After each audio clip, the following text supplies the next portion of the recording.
the editing live stream where you can submit your images before the stream starts, and I edit them here for you live using DxO Photolab, this case version 8. And disclosure, I am an affiliate for DxO. If you'd like to purchase DxO for the first time, if you're a new customer, I do have a 15% discount code down below that you can use. But the main purpose of this stream is primarily to show you my workflow when editing photos and using the tools that are available in DxO Photolab, like the control points and lines. I guess they might have a different name for them, but also the denoising ability and the demosaicing to pull out all of the sharpness in the image with the DxO optics module. So it's my editor of choice, and it has been for many years since I first purchased DxO Photolab 4 a few years ago. So that said, excuse me one second. Uh, let's go ahead and get into the image. I see William is here and Kevin is here. Good to see you guys, as always. And I put up the stream last night, so I didn't get too many images. Most of them were submitted actually last week. Uh, after the I did a stream last week. Sorry, my schedule's been a little bit crazy. I wasn't sure I was going to be able to come on today, but if I didn't do it today, uh, it might be another week before I can get to doing a live stream for photo editing. So I want to just put it up last night, even though we don't have a lot of images today. So that said, let's get into it. See if I can remember how to use all the buttons. There we go. And maybe I can get in the corner. Okay. Well, that looks good. Oh, one thing I forgot to do. All right. I need to make the screen a little bit larger so that you can see the tools a little easier. And the sliders and things I'll be using. So let me just adjust my display.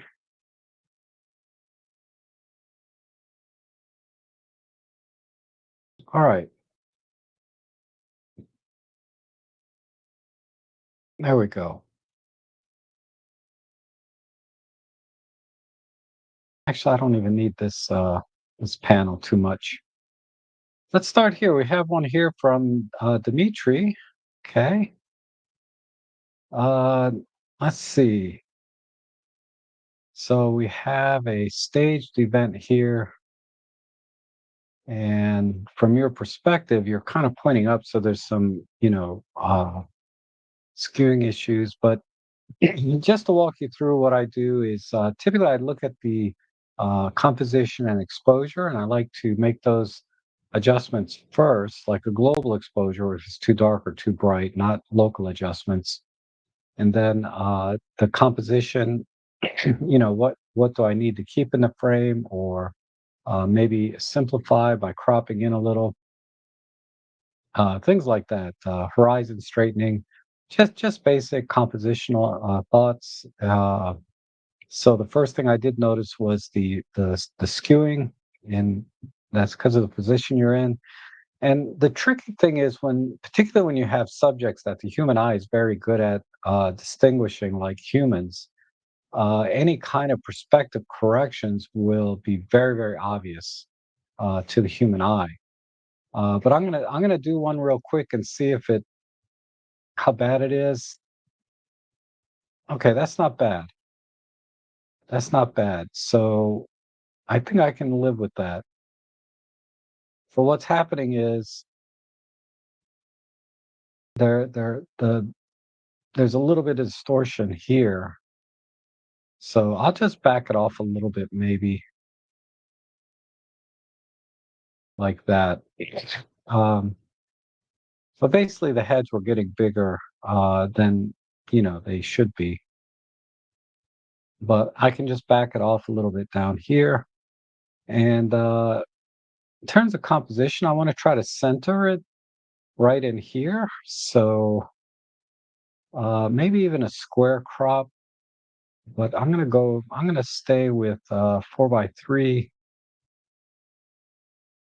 and just come in tight. I want to eliminate sort of the spacing down below. And the center in this case for me would be right where their hands meet. I think that works pretty well. I like the spotlights up here as well. I'll try and keep some of that. And then maybe, and then I have the leading lines here on the bottom left and right going in. And I'm just cropping out the wiring down here. Otherwise, I would like a longer lead up to the subjects, but I think this works. Okay,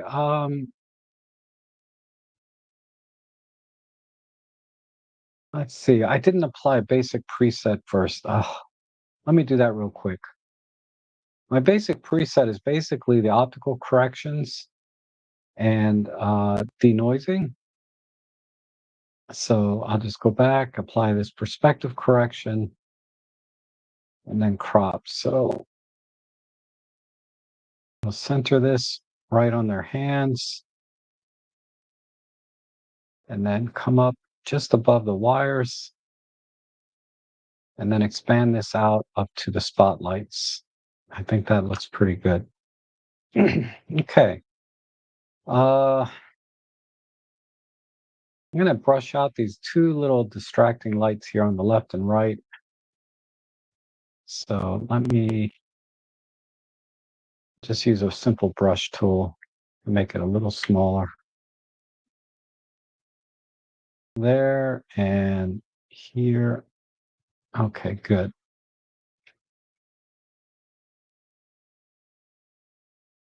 And that might be it because the subjects, when you do stage type photography, the subjects are usually pretty well lit. And I don't think there's much here that I need to do exposure wise. What I might do is just make the floor a little bit cleaner, maybe a little glossier.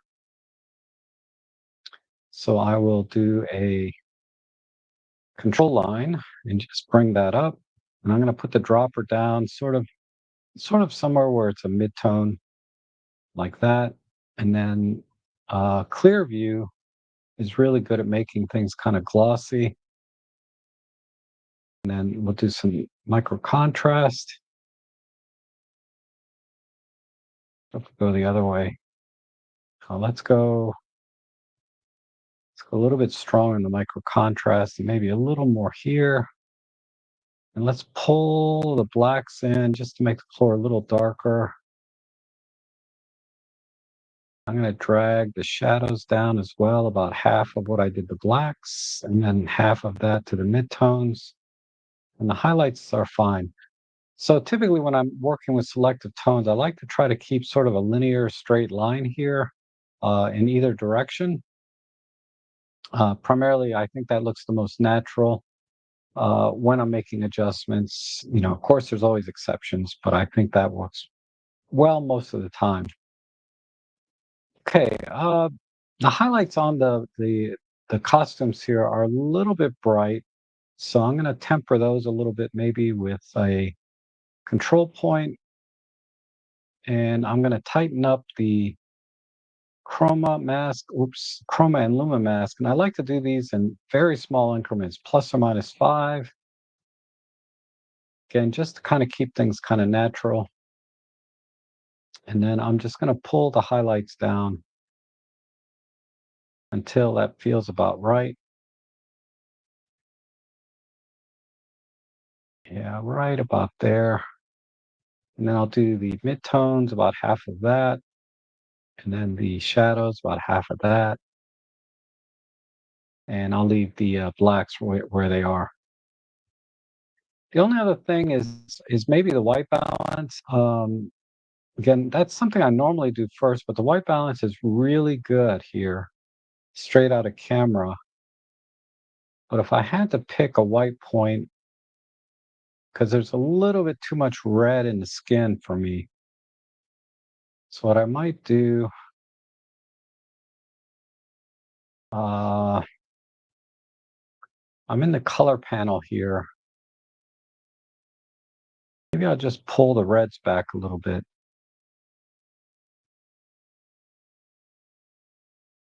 like that. And red is a very strong color for digital cameras. So this is a very common thing that I do when I have a lot of reds or too much red.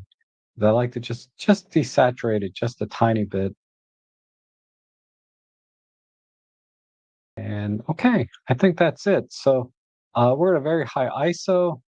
So you can see a lot of noise in here. If I use the loop tool, I can see how much work DxO is going to do on that in terms of denoising. And that looks pretty good. Let me go over to the denoising panel, see if there's anything else I want to do here.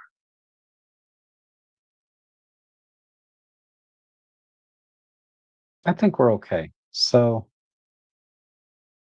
let's export that. Original image folder, DxO, no resizing. We're going to set this to sRGB. Oh, sorry, standard output. So no resizing, sRGB, JPEG, 95%. These are my most common settings for export.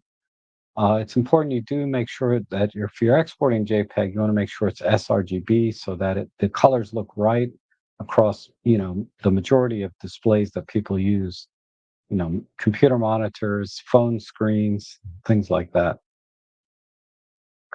Oh, dang it, I missed a critical step here. It's not, I don't have to go back and re-edit everything, but I just noticed the optics module was not applied. So when this is done rendering, I'm going to apply the optics module and export it again. And what I've noticed is when I open up DxO for the first time, and the first time I do an export, it takes a little bit longer than it normally does for whatever reason. But then the rest of the images move along pretty quickly. So let me grab the optics module. And once that's installed, I'm going to double check my thing over here to make sure that the optical properties have been applied. And now we have the lens sharpness optimization locked in over here, which wasn't there before.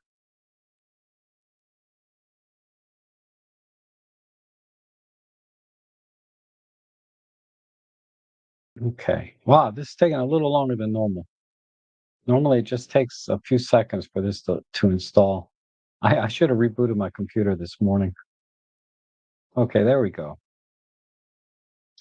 All right. I'm going to just double check the corrections here. Okay, we're good. So let's go ahead and export one more time. We're going to overwrite that. And let's compare.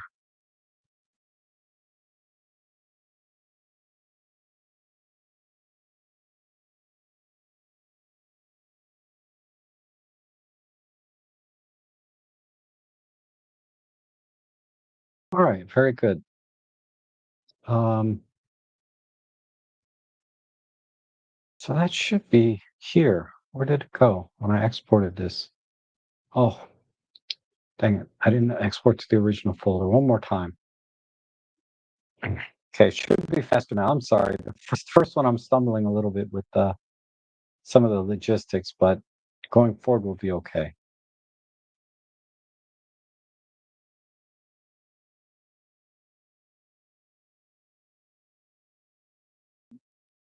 Oh wow, Paul said the image I edited with a volcanic island with a long exposure. Oh wow, that's awesome. Congratulations. Well, I'm glad I could help a little bit, right? But it's still your work. I had really nothing to do with it. I just did some little bit of editing. Okay, so let's reset this image and then we'll compare it side by side with the output. Reference image, no corrections. Okay.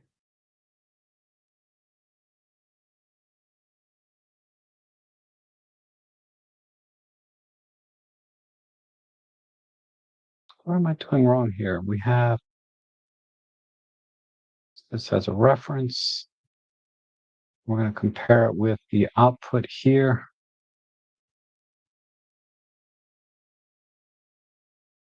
What's it? This one. I can tell the difference when I get in close. Okay, it's got to be that one. So I hit the F9 key to collapse the panels on the left and right. And so here's the edited image on the left and the original image on the right.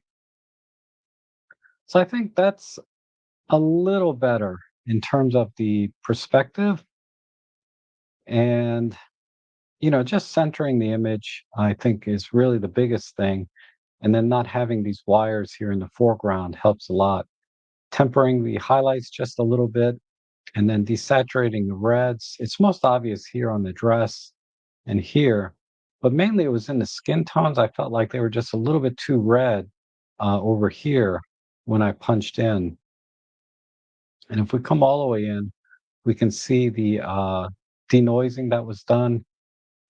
And I think it did a good job of cleaning that up without losing, hardly any detail at all. So that looks really good.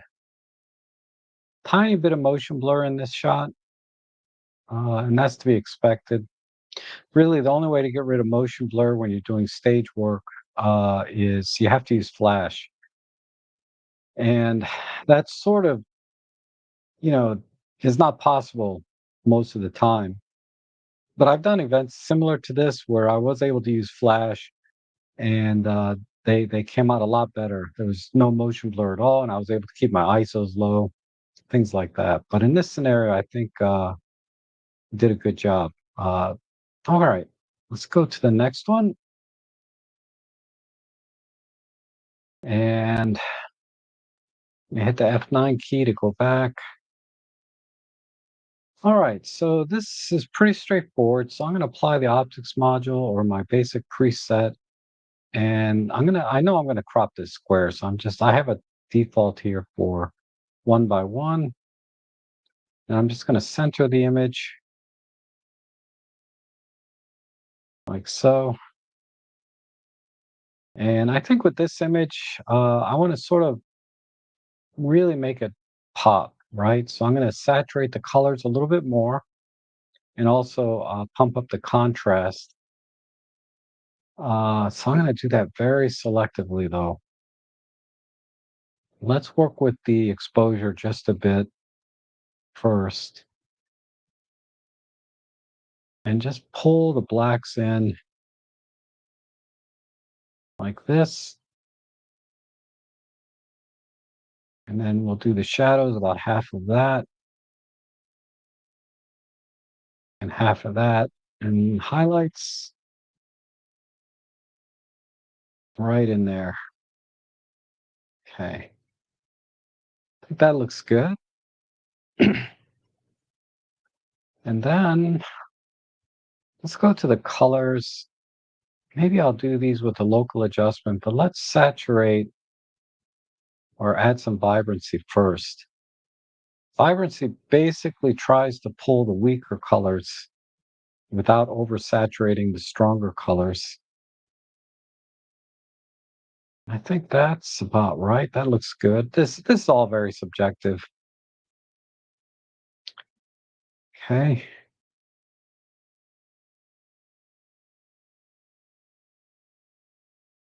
All right, that works. Good job getting focus on this. These are tough. Um,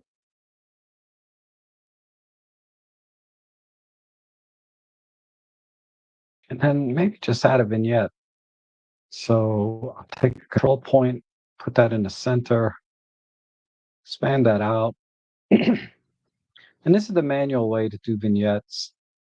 If you don't have like the film pack module installed, and then I'll invert it like that.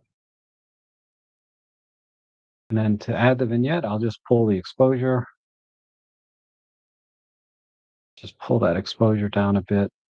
And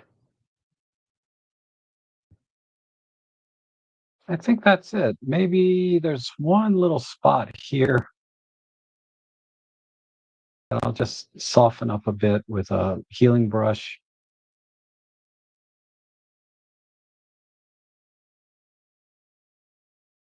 Okay, let's export that. I have all the settings, haven't changed. So DxO will just recall the last settings used for export. Okay, that looks good. Let's reset this and then set this as the reference. And then we'll compare it against the standard output.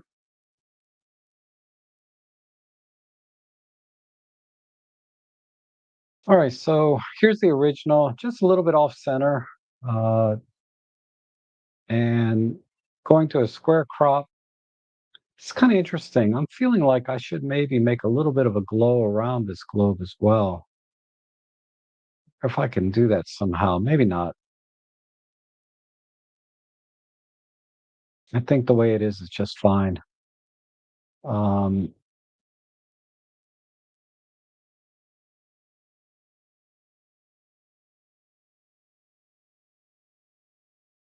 that looks really good right there. Okay, very good. Let's go to the next one. And we have, this one's from William. And that could be William in there. Let me know if that's you or not. So again, we have a little bit of this horizon correction we need to do. So let's apply basic preset first. And I'm just going to click on perspective here and see how that looks. Yeah, that's not bad. Just going to push it a little bit to the right. Huh, it's some rando, huh? Okay, William. Just checking. Dang it, I got a mosquito bite this morning while I was doing some macro. Ah, sorry. Okay. Um, all right. So I like the composition as it is. I don't think I'm going to do any cropping. It's a nice balance with the negative space here of the sky, and then just sort of all these accents of red and orange. I think complement it very nicely. So I don't want to do any cropping. I think the way it is fine. The only thing I need to do is maybe brighten the face a little bit and a little bit of the shoulder, and then maybe punch up the sky, some of the details. Um, so let me just start with the sky, and then I'll come back to the face. So with sky, I'll just do a control line, and I'll move the dropper up there, and I'm going to tighten up the chroma and luma again. I might have to do a little tighter luma than normal. So I don't want to affect the subject too much. Okay, and then let's try just some clear view and some micro contrast. All right, that looks good. Uh, I could potentially crank up the blue a little bit here.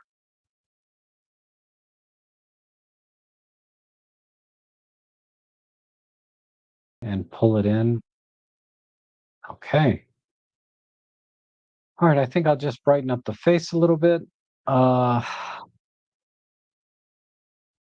so let's just punch in here. I'm going to pick one of the more shadow areas. Let's tighten up that in there. And let's start with the shadows.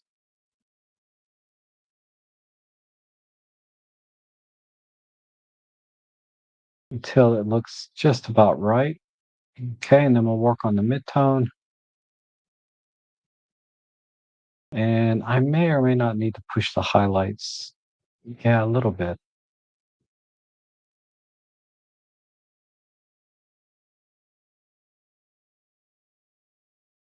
I'll leave the blacks there. Just pull these in a tiny bit. Okay, let me see how that looks. Yeah, that looks much better.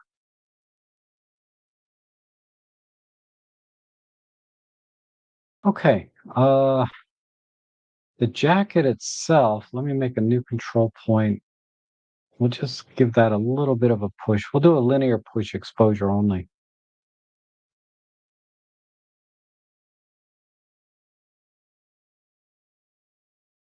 just to bring out some of the details here.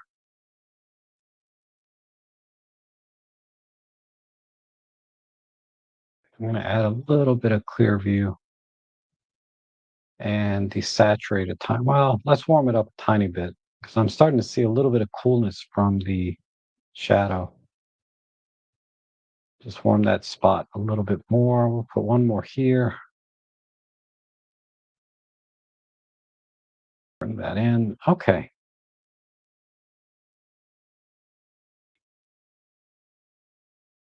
And then let me just accentuate the red here is not too oversaturated, but I'm going to bring up the saturation on this orange a little bit. Let's go here. We'll just color pick it this way.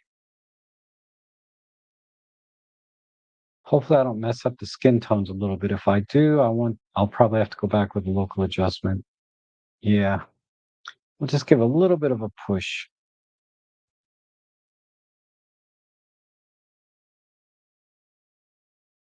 It's affecting the skin tones as well, a tiny bit. So I can just pull this in. All right, good. I think that's it. Let me export that, and then we'll do a side by side.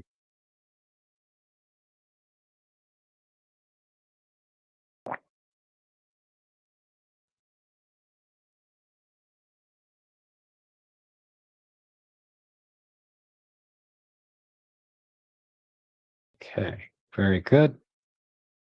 So we'll reset this and use this as a reference, and we'll compare it against the output. Okay, so there's the original on the right and the adjusted one. Primarily, all I did was straighten it and brighten the face a little bit. If we just do a slider view, there's the original, and then here's the edited version. So yeah, whenever you have people in a frame, you want to make sure their faces stand out in the image. Because here it's just a little bit dark along with the shoulder, and then coming over here, I think we're good. And someone asked, I think I saw a Canon shooter. No, this is a Nikon camera. The signature thing on a Nikon is this little red stripe here.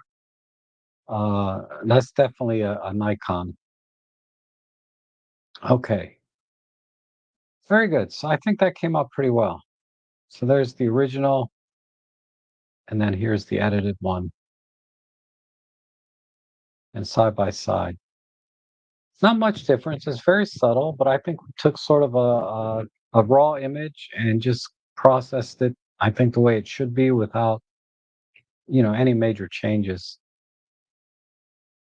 It was already at a good composition and everything else exposure, so didn't need to do a lot. All right, so we have a couple of knights fighting here. Uh, one guy injured.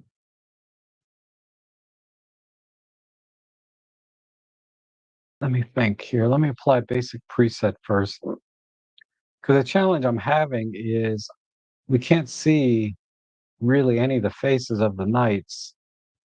And Of course, my eye is drawn immediately to all the faces in the background. And I think that would have been more interesting from this perspective is to focus on the background with all the people's faces watching the fight. And then the fight itself could be blurry, which would be fine. That's the only thing I might try differently if I was in the field. Uh, I don't think we need any perspective distortion because it's pretty much straight on. Everything is level.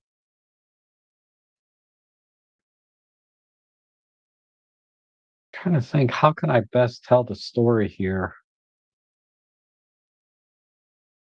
The exposure is decent. We just have to bring up the shadows a little bit. Maybe, maybe go to black and white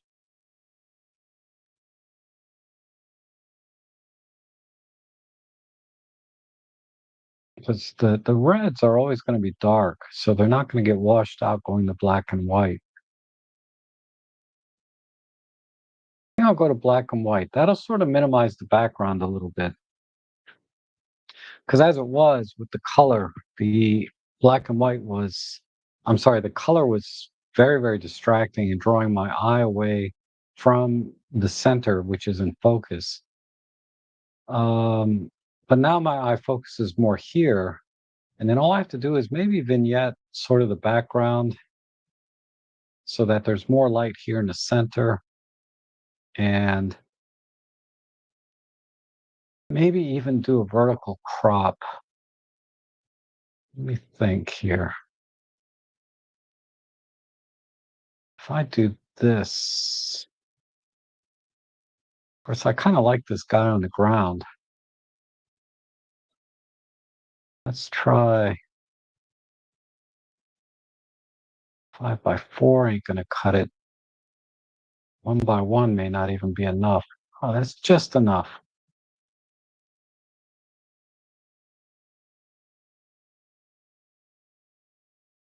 I think that's good.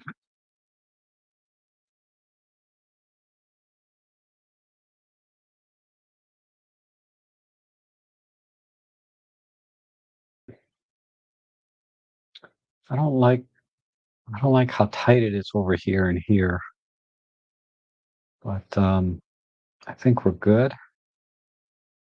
And then I'm going to just use the channel mixer here and just pull some of the greens and yellows in, and that'll make the grass darker. And then we'll push the reds a tiny bit. Now let's pull them in a bit. There we go. All right. From here, I'm gonna go to some local adjustments and just try to brighten up the center here and then darken the background. I'm gonna probably just use control points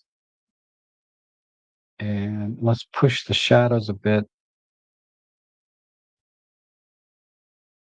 Midtones.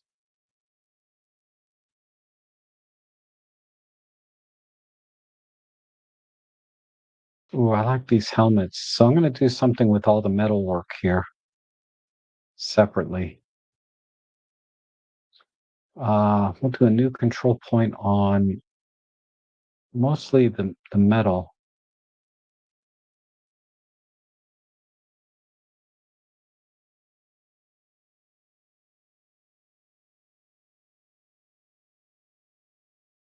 Okay.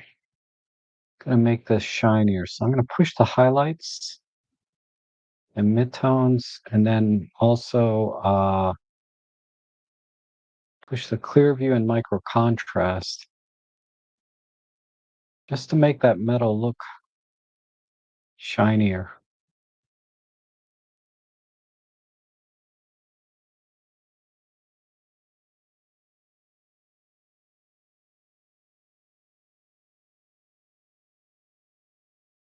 Okay, maybe a little more in the midtones.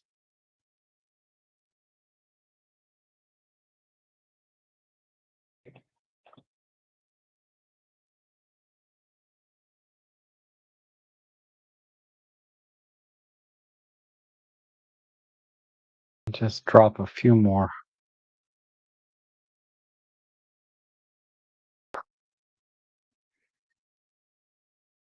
The shadows. All right, I think that looks pretty good. And then, let me see this other control point. Can I just do a linear push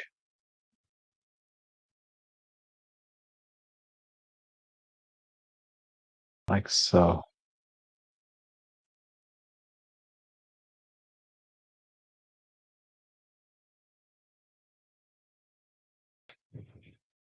All right.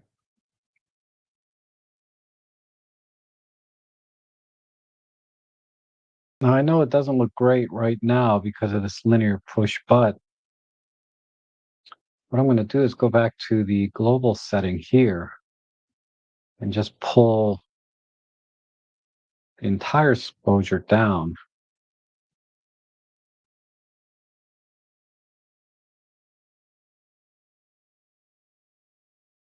About one stop is good. Now let me go back to the control point. I'll push it up some more.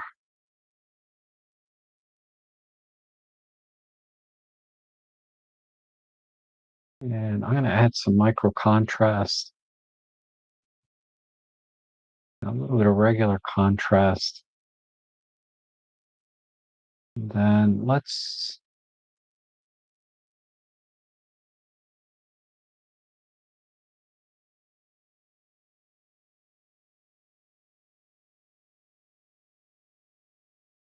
okay.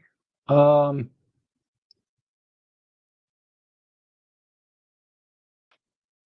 I think that's good. I think we still need a little bit of horizon correction, but that's going to mess up my control points a little bit, but we'll just do a little bit.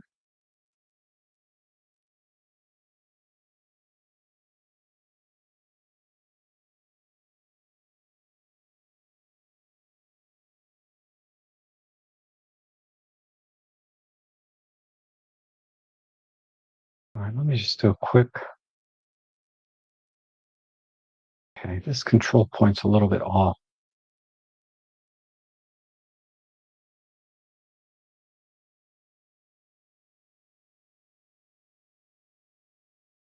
I need to put this in a place that has the effect that I want. So if I put it up here, okay, let's try there and then back off the exposure.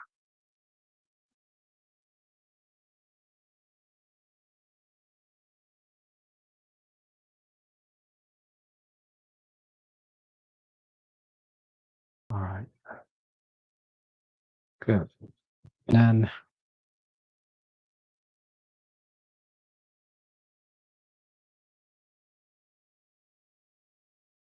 I like the color too, but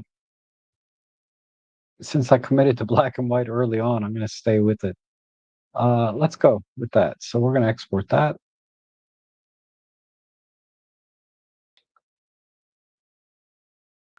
And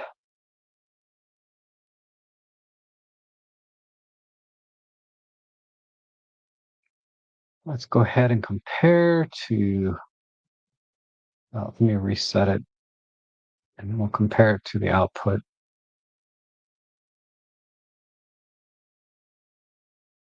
Okay, so uh,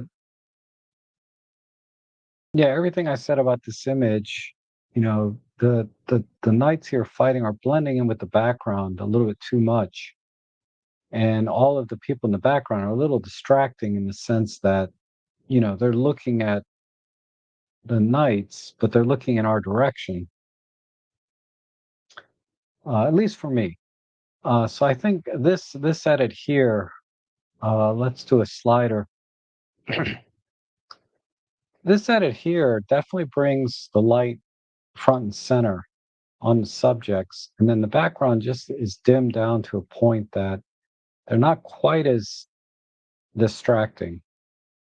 So if you compare this with this, it's a very, very different mood too. The picture feels very, very different in black and white.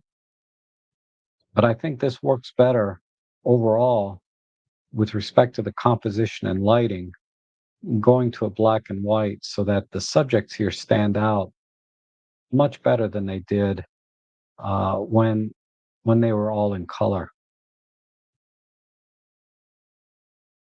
Okay, very good. Let's go to the next one. And let's see, we have an interesting scene here. Looks like a cow farm of some kind. A couple of motorbikes.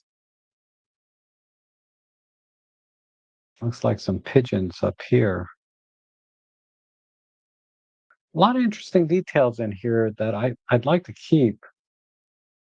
And then in the foreground, we have these really pretty yellow flowers and a couple of small trees trying to grow in the field. It's a really interesting picture. I like all of the different details here. The only thing that doesn't have detail is, of course, the sky. So I'm leaning towards a wide crop, even though I don't think it would look great as a wide crop. But let me apply a basic preset. And I don't know if I need to keep this in color. I'm just going to straighten the horizon. I'm going to just use the line tool. I'm just going to eyeball it. Actually, I don't have to eyeball it. I can use this building. Uh, Not really, but let me see. Yeah, that doesn't look right. Let me use the line tool on the horizon. That feels about right there.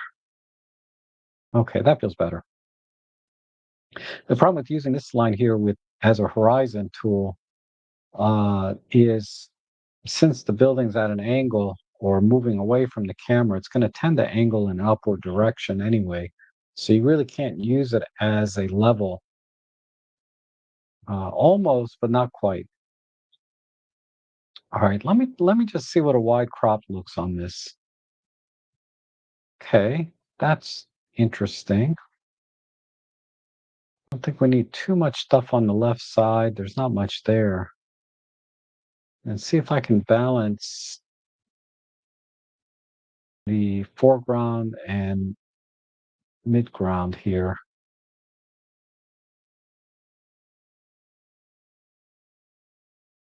Maybe just a little more headroom.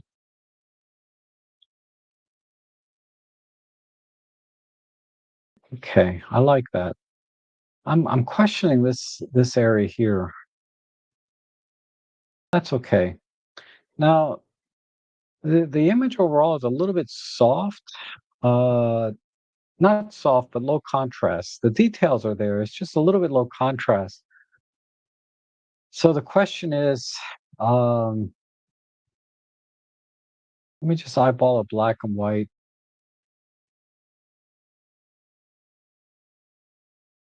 We can go sort of vintage kind of on this, or we can go more documentary style where it's looks more like present day. Whereas if we do a black and white, this could have been taken like in the 1950s, I think.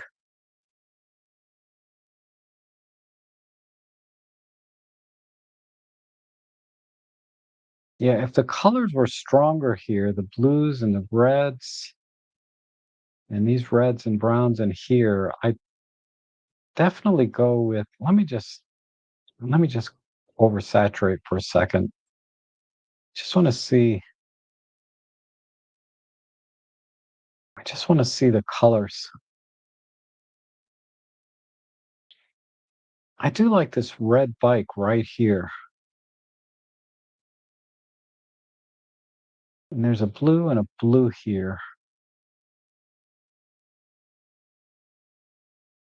And then I can accentuate the yellows, which will complement both the red and the blue. Um,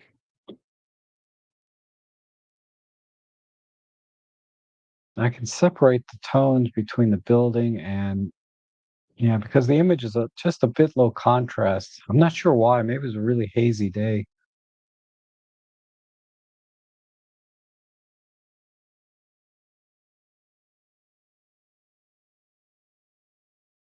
Yeah, this is very, very different. I'm just experimenting a little bit. Where's my contrast slider? Oh, it's over here. I just want to experiment a little bit with the scene. Yeah, this is nice and dark without the blues standing out. The motorcycle or motorbike here stands out nicely.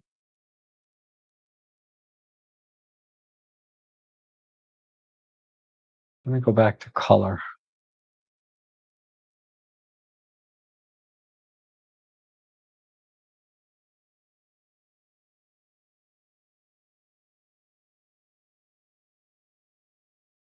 I think I'm gonna go black and white. There's just too little color here. It's a little bit too low contrast for me. So let's try black and white. Let's see. Do we want to go high contrast or keep it kind of low? I think a nice soft black and white would look good here.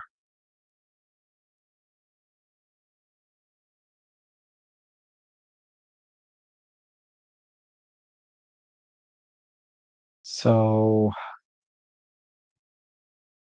I'll go over here.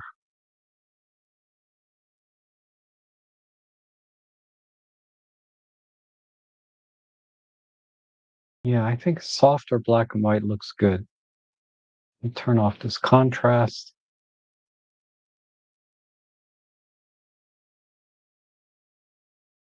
I will keep some micro contrast just to pull the details in a little bit. And then let me look at the high contrast again. Yeah, I think I'll stay with the hazy, soft look. Okay. Uh, I will bring out a little bit more contrast in the foreground.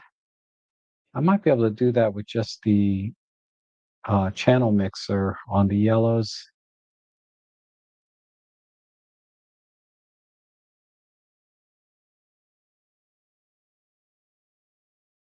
Mm,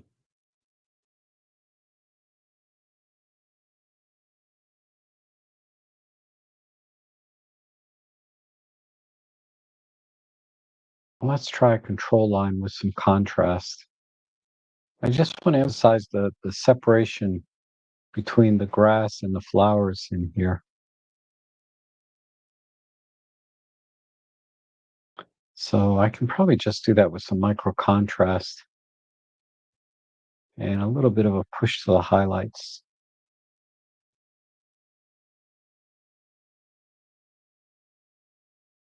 Let me see how that is. Yeah, that works. That works for me. Okay. So we'll do that. So I think it's okay if the foreground just has a little more contrast than the rest of the scene because it is closer.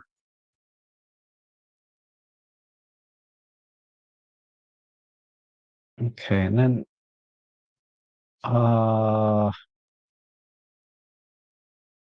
let's make a new control line going in this direction. Maybe select sort of the brighter areas. Just kind of go a little bit brighter in the background. So the image is still low contrast, but now it has a little more dynamic range from the shadows to the highlights, but not too much. I don't want like harsh. you know, contrast, but I want some contrast, but very, very subtle.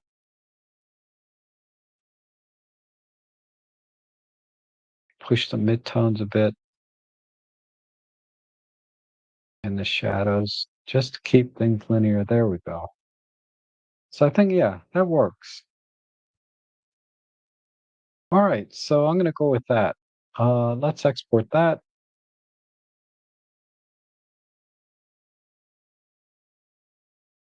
and then we'll do a comparison.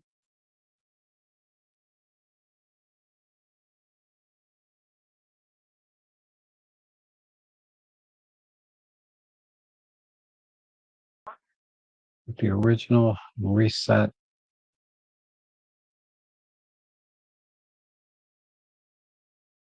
Yeah. All right, so I think that looks pretty good. There was You could almost do a color version of this, but it would be a lot more work, I think. I think the black and white looks really good. Um, let's do a slider view. So there's the color. It's very, very low contrast. 'Cause I think it's just very hazy out. And there's just not enough pop in the color for me to work with, to do a quick edit here in a stream. But there is potential there as a color image as well. But it would just take a lot more work. But I think this image works just like this. I think this is a nice black and white edit here. All right, very nice. And I think Shakib submitted a couple of edits that he did on that image, so we'll look at those. All right, let's see. We have a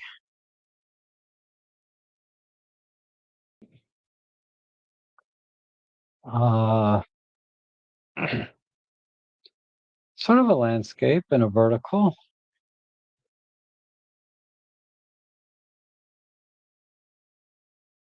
Hmm. It's been nice to get just a little bit lower to the ground so that the brush here in the front, these flowers would stand out a little more. Let me apply a basic preset, and I'll probably do a square crop because I'm not sure the vertical works on this one.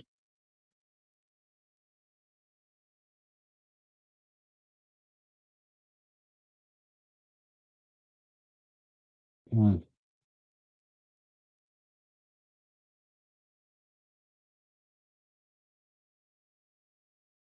Let's move up more to the top just to compress the image a bit because the way it's taken, you're standing up really kind of high. So I just took the upper part of the picture so that the perspective is a little bit more eye level rather than I felt like in the when you did the previous crop or the previous frame, it just felt like you were kind of a little bit too high up, but cropping in towards the top of the frame sort of mitigates that feeling I was getting. And also we can bring out the flowers here a little better with a tighter crop.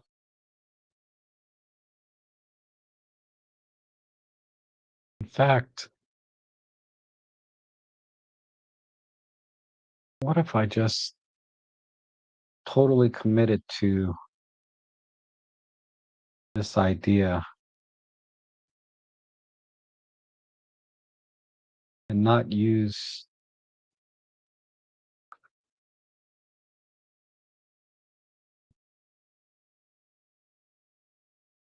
yeah, for me this works a little better.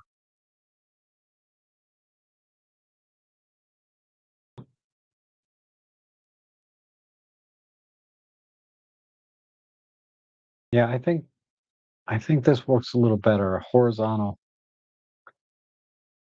Okay, I know that's totally different than what you had in mind when you took the shot, but I just prefer this more horizontal framing rather than the portrait framing.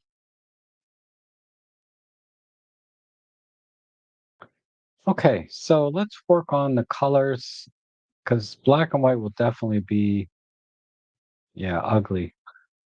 So let's work on the sky and the colors here in the foreground and try and bring out some of the details and lighting kind of hidden inside of the tree line. So we're going to do that all with local adjustments, I think. Let's try a control line on the sky first. I'm going to move the dropper up here. We'll tighten up the Luma mask just a touch and then add some clear view, micro contrast, and I would even brighten it a tiny bit. Okay, meaning push the highlights a tiny bit. And then I think actually let's add another control line for the flowers. And I'm going to put the eyedropper right on one of the sort of the pinks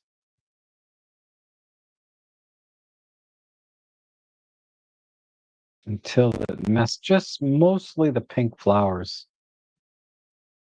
And I'm going to tighten up the chroma in this case just one notch. And I'm just going to push the highlights because I want these to stand out. Then we'll go to the midtones, a little bit in the shadows. I think that looks good. Give it a little vibrancy.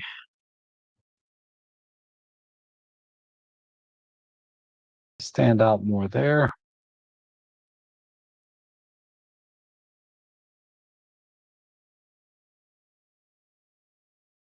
All right, that works for me. Now let's work on the tree line. And I just see little dabs of light. Let me close this down.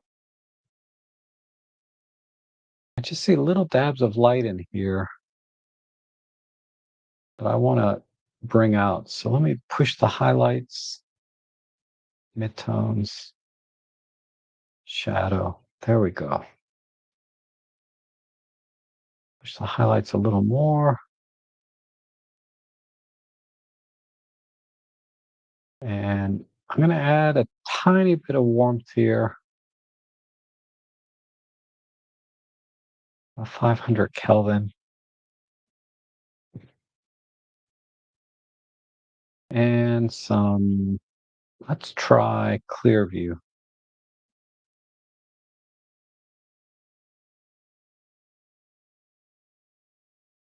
Okay, that's good. And then we'll do the same thing with these trees here.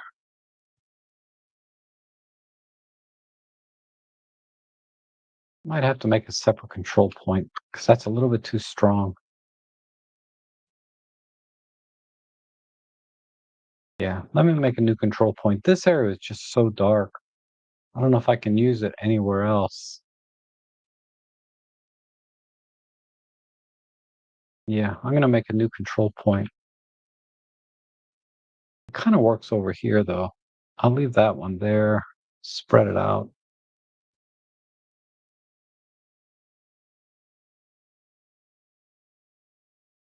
All right, I'm gonna make a new control point that's not quite as strong for things like this. Tighten up the chroma and luma, and then let's just push the highlights all the way up, then the midtones,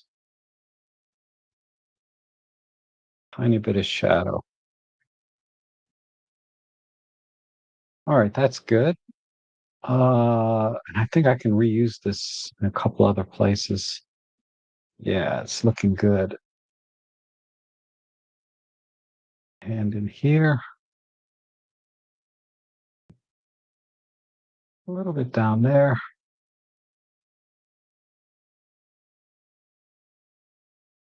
Down here, over here. Just a little bit tighter.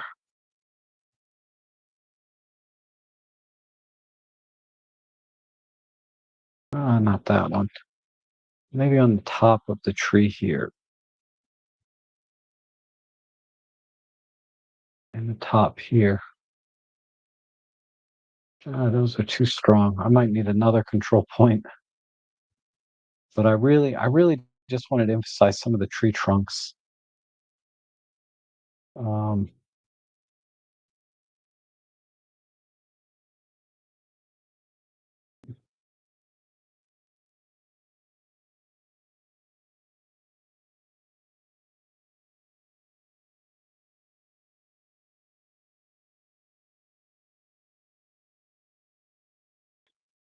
okay.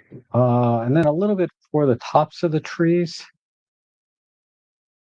Place another control point, and then we're just going to do a little bit less pushing here. And some clear view, micro contrast, and this will be for the tops of the trees. You must tighten up the luma about 10 points, about 20. So I don't want to affect the shadow areas too much.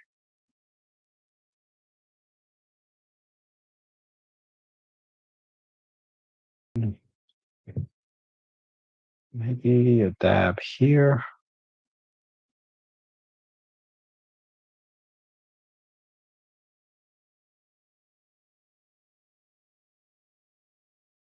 Okay, go back to this control line. This one needs to be adjusted slightly.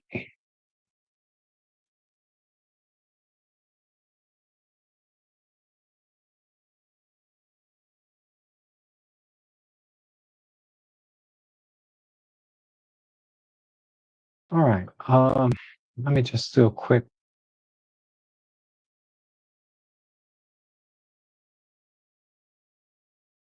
All right, we're almost there. I just need to work on the water a bit. So I'm going to do new control points. I would do a linear or a control line, but there's too many uh, too many interruptions in the line if I made one. So I'm just going to just kind of go around the water with these control points. And we're going to crank up the clear view and pull in the blacks.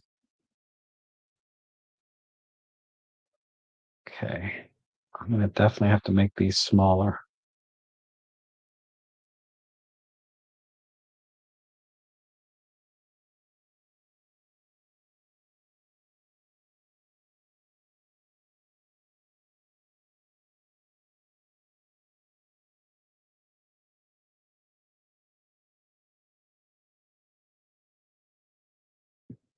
Let me see.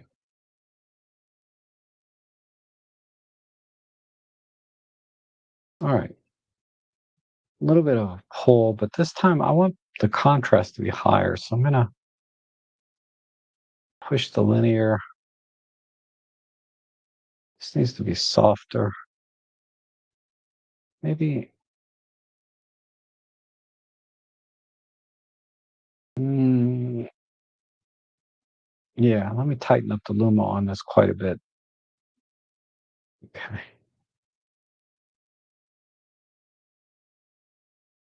This, I need a little bit of a shadow push here. So let me do that.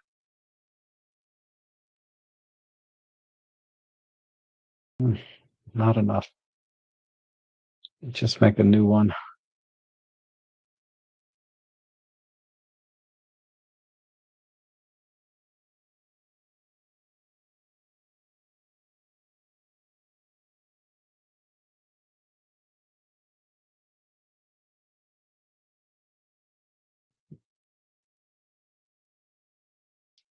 Um,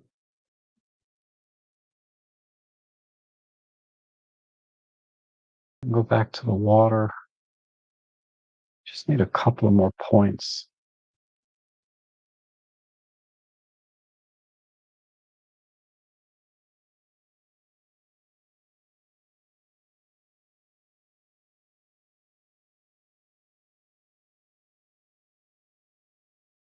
I don't like that one.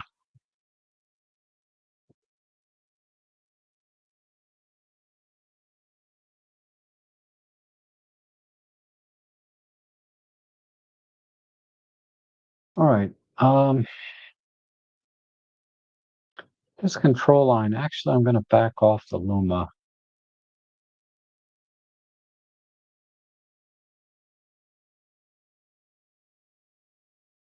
Okay, that works. And then globally, some micro contrast,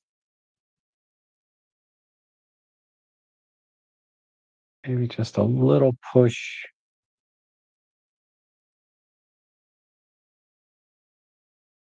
Yeah, a little bit of a pull.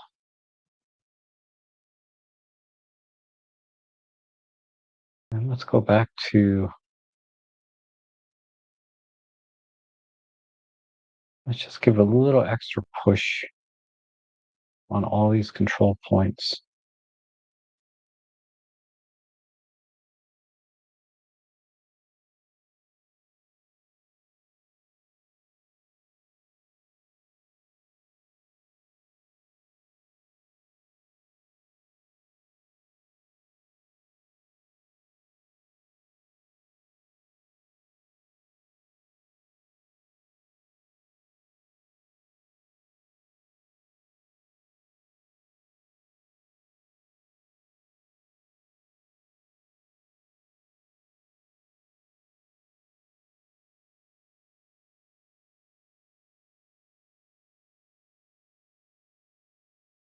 Yeah, a little shadow push in here.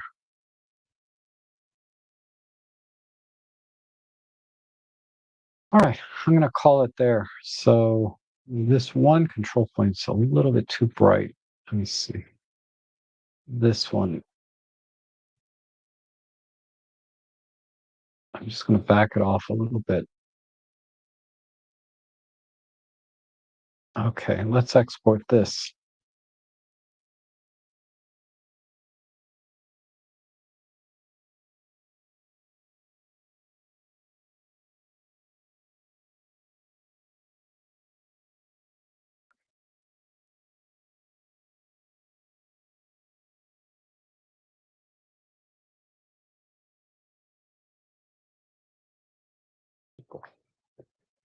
Okay, set that as a reference.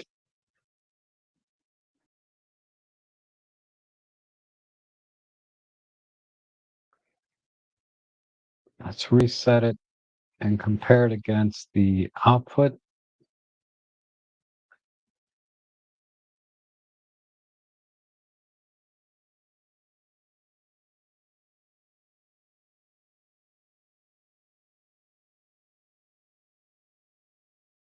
All right, so pretty dramatic change, right, from the composition. And just the way these flowers were, I just felt like this area here just felt like it was too low. Uh, so I just framed it up in here instead. And then at that point, the vertical didn't work anymore. So going horizontal, it's a little bit too crispy. I need to back off the something here, micro contrast a little bit. But let's do a split view. But I think this came out pretty well overall. I mean, it's a really beautiful scene uh, that you definitely have to edit to bring out some of the lighting that's kind of hidden in different pockets, like back in here, and with the tree trunks and everything. But if you look at the original, this is, yeah, this my biggest problem with this image is just the initial composition of going vertical. But then everything here, just I think this works pretty well right here. Just a little bit too crispy in here.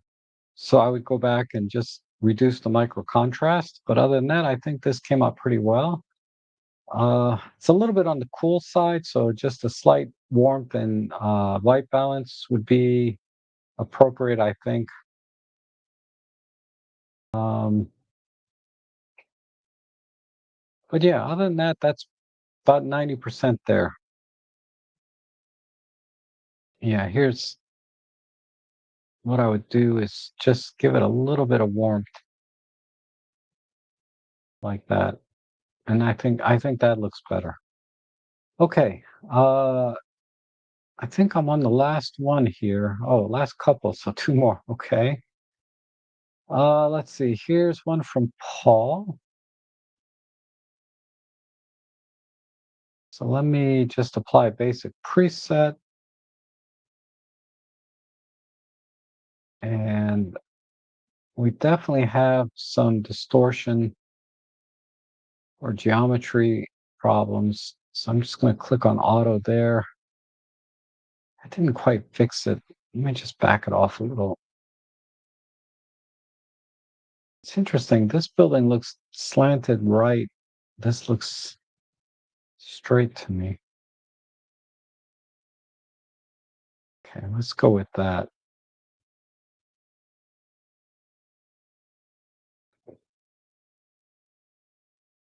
I like this little stick here. I like the foreground of these buildings.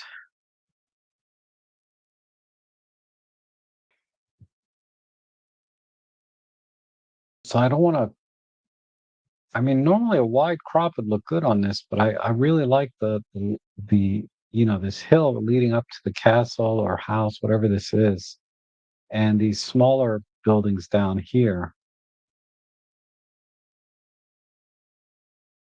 All right, so let's start with the sky because I it looks like there's a lot of detail in there to be had. So I'm going to tighten up the Luma mask a tiny bit and then just pull that with some micro contrast and then maybe pull the highlights a bit.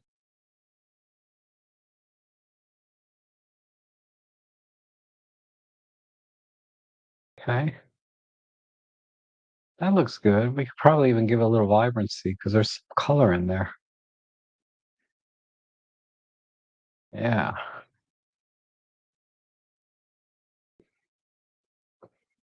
Okay. Um, Now I want to bring out the some of the details in the stonework and brickwork in this. Also on the hillside, and then the colors down here. I really like the little accents of color. They're very subtle, but I like it. So let me see if I can just do something quick with the control line on the colors down here. Um, I'm just going to pull the chroma mask down and the lumen mask way down. I want this to be more of a global change when it comes to saturating the colors. So let's try some vibrancy first,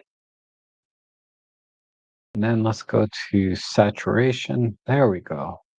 Very nice. The reds are a little bit too strong, but I can back those off individually like so. Go back here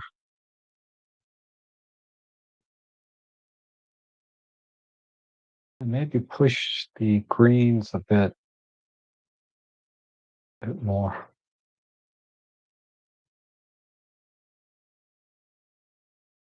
All right, that looks good.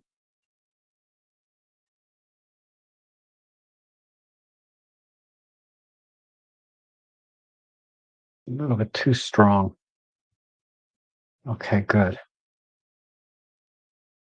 All right, now let's use some control points to Just kind of bring out some of the stonework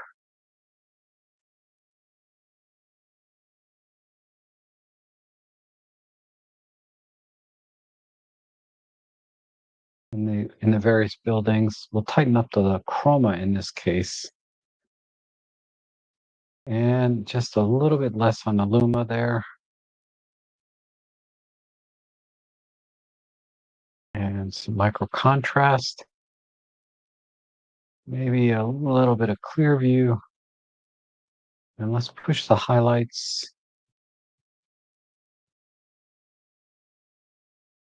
and midtones, pull the blacks in.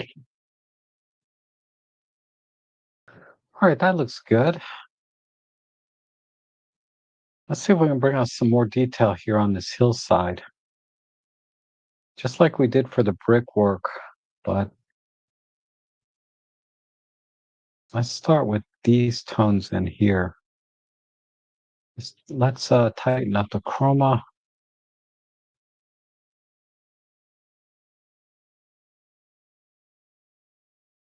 Yeah, I'm gonna just push the highlights, midtones, shadows a bit. Oh, and there's some green moss on those rocks. That's cool. So we'll bring that out as well. Let's make sure none of our control points are on the green. So I'll move that there. So I'm going to bring out some of the green in here too.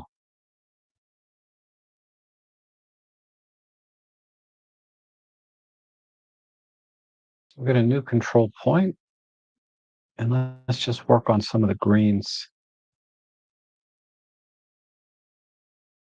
And I'm going to do a very tight chroma.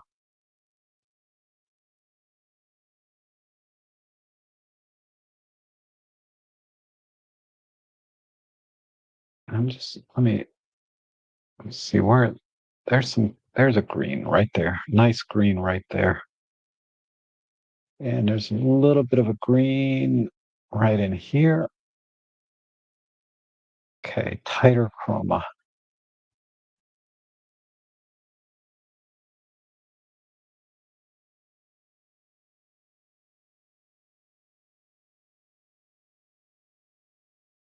All right. So now that we've done our selection, just going to pull the greens here and just push the saturation and vibrance or luminance up.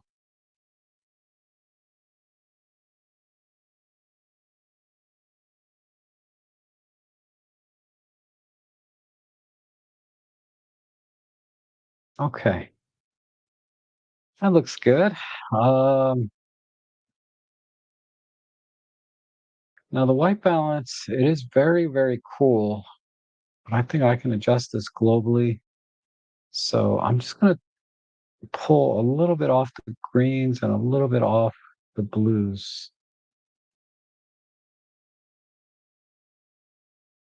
Oh yeah, we're at 71. Let's try 70. Uh, Let me reset this. Yeah, we don't need more green, just a tad less green, a little more magenta, tad more here. And I want to accentuate the greens here on the hillside. I'm not going to use the same control point on the last greens because these are a little bit flatter. So let me just go in here. These are really greens and yellows, right? They're not really true green. So I have to be kind of conscious of anything that looks yellow that's nearby the control point. Let's try saturating these. And we'll give a little clear view and micro contrast. Just give that a little push. Maybe tighten up the chroma just a tad.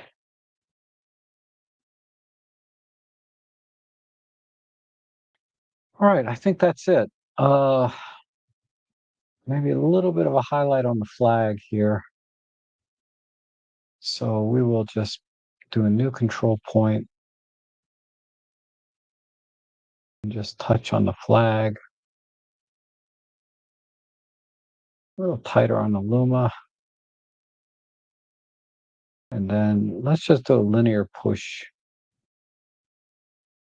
with some vibrancy.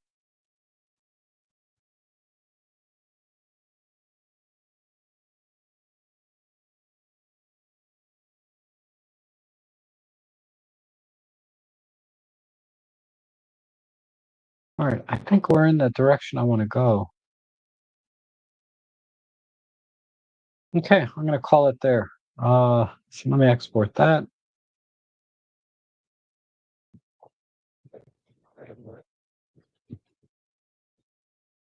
And then just one more image to edit. Then I'll go to the chat, and then we'll see if maybe I think I'm good on time. If there's some more stuff in, because I think Marco said he submitted one, so I'm going to take a look at that. But let's go ahead and did that export? Yeah. So let's reset and do a compare.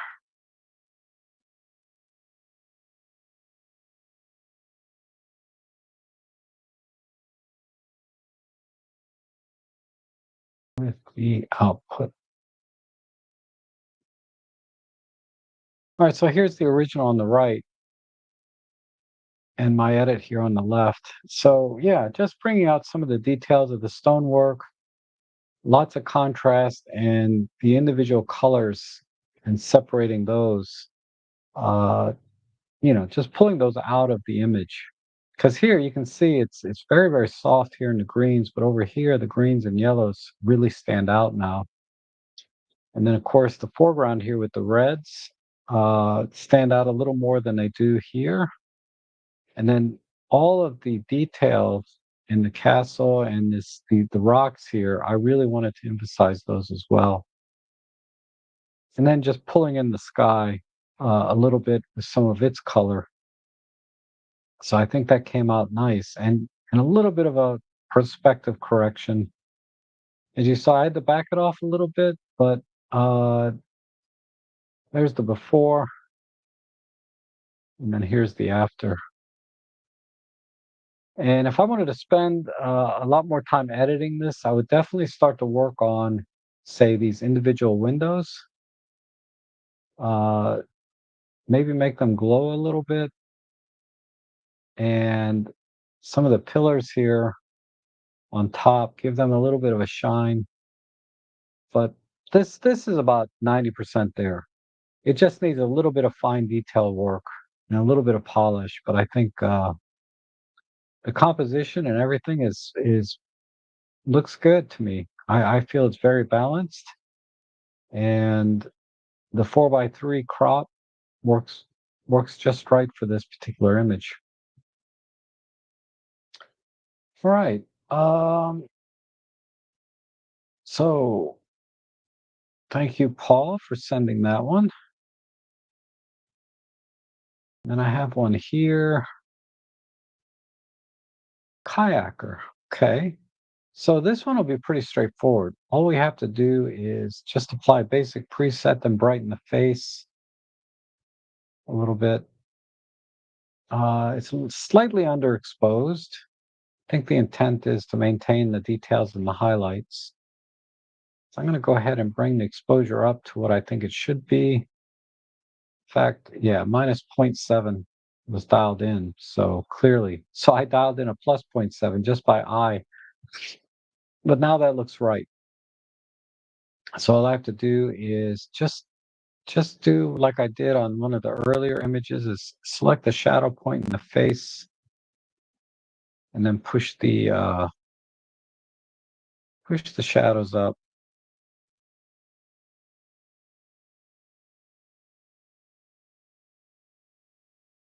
And then we'll add a little bit of gloss to the helmet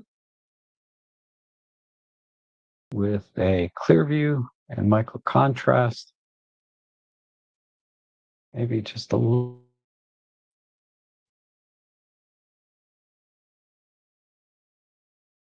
And then let me go back to the face. Let me see if I use that same. Yeah, the same control point works pretty well on the rest here. Hmm. Let's just tighten these up a bit.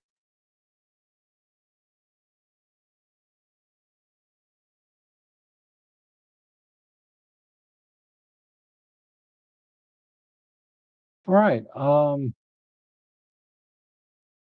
Let's do a little bit with water and then we'll call it. So maybe a control line this way. And then we'll pick the darkest part here. Tighten up the chroma. I'm sorry, the luma. And then just pull the shadows. Then we'll make a new control line. Go in this direction. Pick one of the brighter parts. Tighten up the luma again. And just temper the highlights a bit.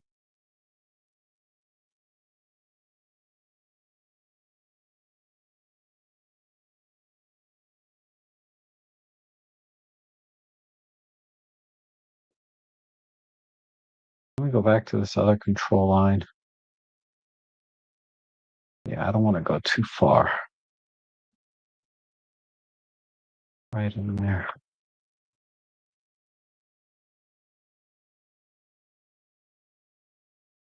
Okay, the boat should be a little bit brighter, or this canoe.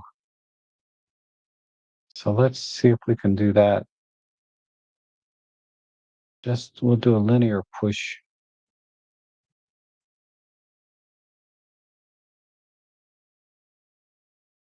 Yep, maybe on the paddle.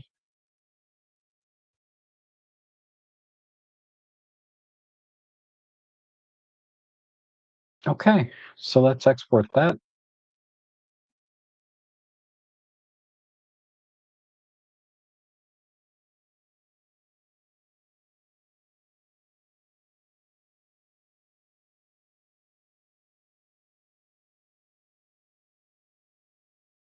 Oops, it's not quite ready yet. Let's see. Compare it to that, reset, and do a side by side. Yeah, compositionally, I didn't see any reason to adjust it. It's just slightly, could have taken a little bit off the back end, but uh, overall, the composition is fine. Front and center, can't ask for more. Really, all we had to do is just bring up the shadows in the face for the most part, and then temper the highlights here and brighten the exposure. And I think that's all we needed to do here.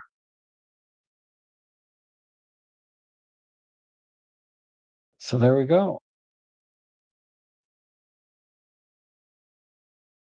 All right. Okay, I'm gonna go over to the chat section. Let's see what we got here. Okay. John is here. Kevin, Larry, good to see you guys. Uh, that soap bubble with the mesquite tree reflected in it. My grandson got bored when I was out shooting, thought it was unique image with blurred out background. Yep. Yeah, it's cool. I'm more impressed with the how you focused on it, actually. But okay, and then Darko, good to see you.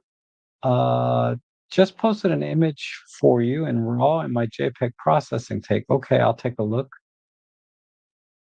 Not a topic, but loving my new Godox IM30. Yeah, it's a great little flash.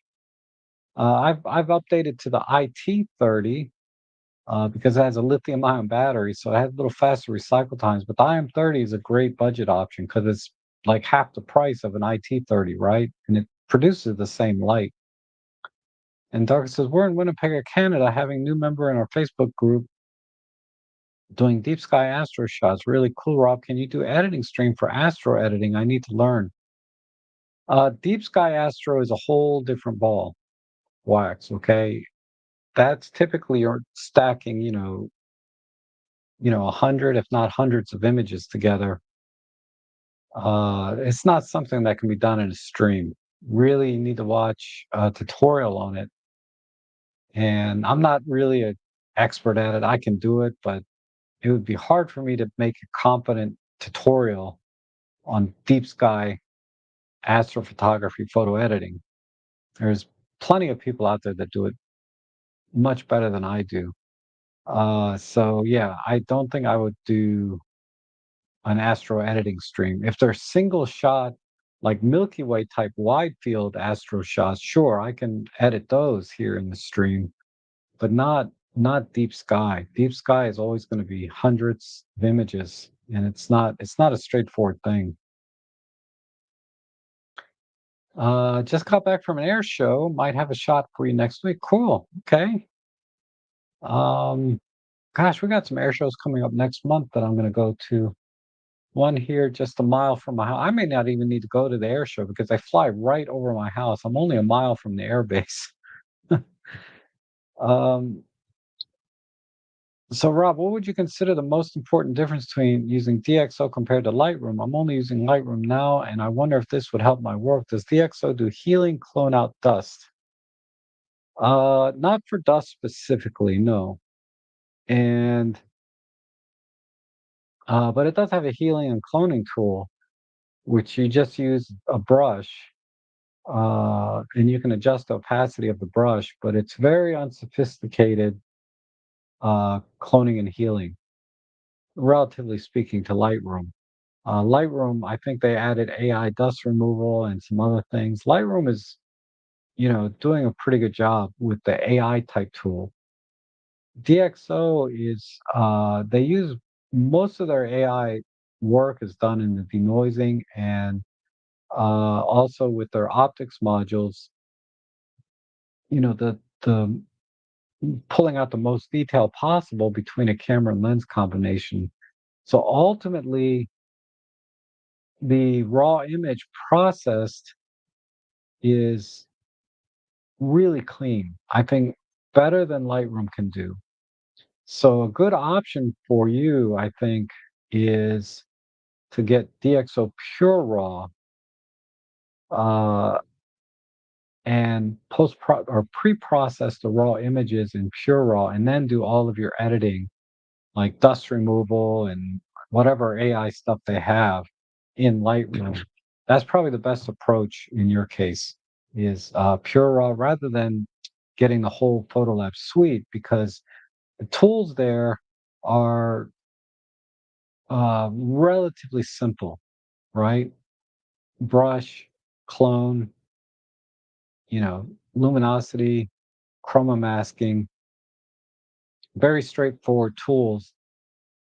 Unlike Lightroom, that is going into sky replacement and subject selection and content aware removal. They have a lot more AI type tools. Not to say that DxO will never do that. I'm sure eventually they're going to start doing, like I've been requesting for a long time, better masking tools. Uh, like if I want to cut out a bird, instead of using the auto masking brush, it'd be nice if that was had a little more precision. So hopefully we'll see that very soon.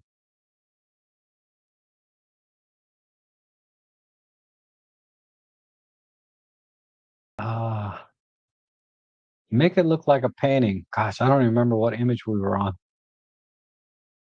And Ethan, oh, thanks, Marco. You'll get better raw processing and noise reduction, but if I remember correctly, you shoot JPEG because you use high res mode. Yes. But even the JPEG images are processed I don't think Pure Raw does that, but in DxO Photolab, you can apply optics modules to the JPEGs, and I do see slightly better results. I mean, very minuscule, but Ethan, you're dealing with very minuscule subjects, so it may make a difference. So, like I said, download the trial and work on a couple images, pre-process them in Photolab or Pure Raw, take them in Lightroom there and see if that workflow gives you any better results. than just using Lightroom all by itself. And then a third picture while driving. Oh, okay. Shikabe did that sort of cow farm or whatever that was, and then Marco had said he just sent one in. Okay, I do have a little time, and I only shoot JPEG. I tried RAW, just didn't need it. Yeah, yeah. I mean the JPEGs are fine. Definitely though, if you're going to be using pure RAW and Photolab, you want to shoot RAW, and you'll get better results than a JPEG will. But I don't know your whole workflow, so uh, you may still want to stick with JPEGs anyway, because I'm not familiar with your workflow and doing that very fine sand grain type photography. Maybe just sticking to JPEG makes the most sense. But generally speaking, uh, you will get better results with a raw image, a single raw image, than you will a JPEG. But you're doing stacking and focus bracketing and all kinds of things. So it's the workflow is different. So I don't know what would be better in your case necessarily. And the Marco says the OM5 worth it over the EM5 III. I've seen on eBay OM5 just around 650, while the EM5 III, yeah, for $100 I'd get the OM5. Uh, it has a better autofocusing algorithm, especially with human face detect. Is much improved in the OM5. Not human face, but yeah, human just face and eye detect is much better in the OM5 than it was in the EM5 Mark III. Uh, that's the primary thing, right? Tiny bit faster processing, I believe, and maybe a few other. I mean, $100 difference. I would definitely get the OM5 because the M5 Mark III is getting a little long in the tooth. So I would, with respect to not in features and stuff like that, but with respect to finding one in good condition, right?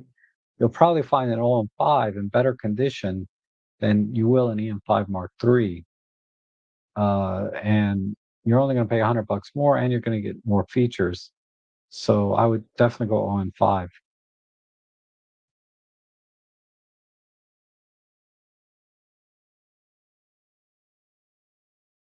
And your thoughts on a good editing program for converting into black and white? Well, it's sort of the industry standard. Well, let me rephrase that. A very popular one is Nick Collection Silver Effects. That's the most popular one, or it's a very popular one to edit black and white photos. That said,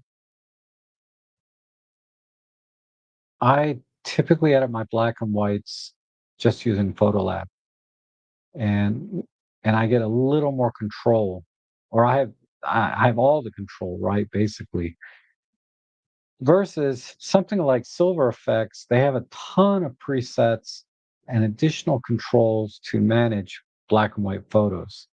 And starting with a preset, maybe all you need, right? You click the preset that they have, but definitely Nick Collection gives you a ton of ideas of different looks you can get with the same black and white image because they have 100 plus probably presets in there. And I've used it time to time, and I got an image I like better in Silver Effects than I did when I was trying to edit it on my own, and it was due to uh, their combination of tools and sliders that they have that aren't. I mean, there's a lot of the same ones in Photolab, but they have some additional ones, or they're arranged differently in a way that makes editing black and white, uh, it's a more powerful black and white editor. The way they arrange the tools and everything. Uh, I don't use it enough to say specifically what tools it has that you can't get in Photolab, for example, but it does have more tools, and the workflow is more geared towards black and white. So that's the one I would recommend. I'm not familiar with any other black and white editors. Because whenever people talk about editing black and white and using third-party software, they always talk about Silver Effects. But that said, I I'd say 90% of the time I edit just using Photolab. And Juan is suggesting GIMP. Okay. I've used GIMP, but not for editing black and white. And then another vote for hey David, how are you?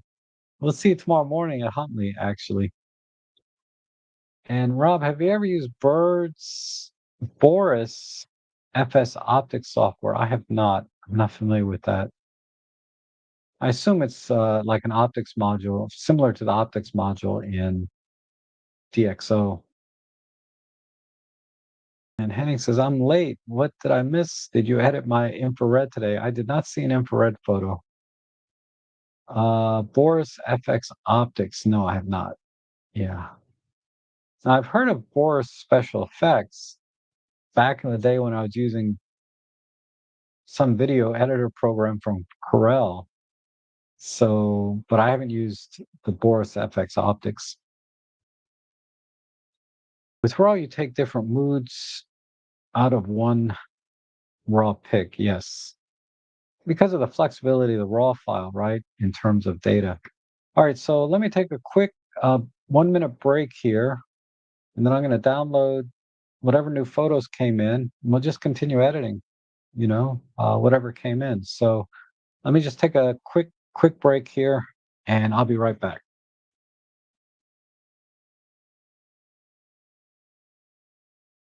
Test, test, test. Oh, I'm still live here. 1 second.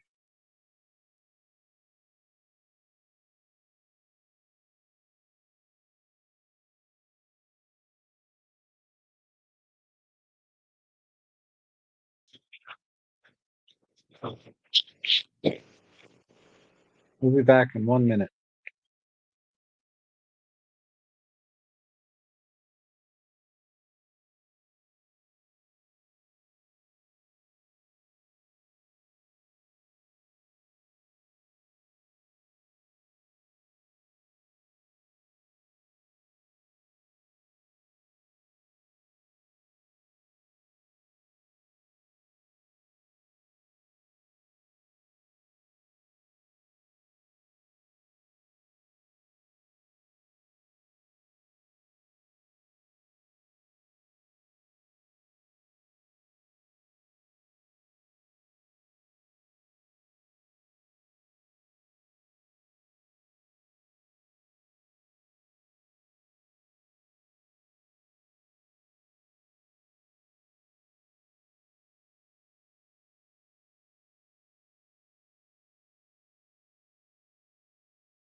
I'm back. Sorry about that. All right.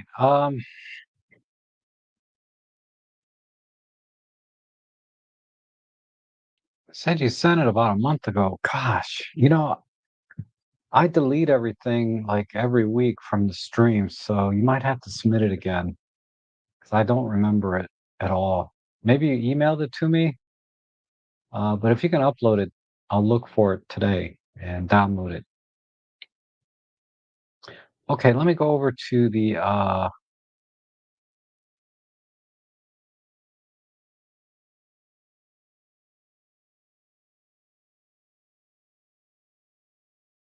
see what's come in since.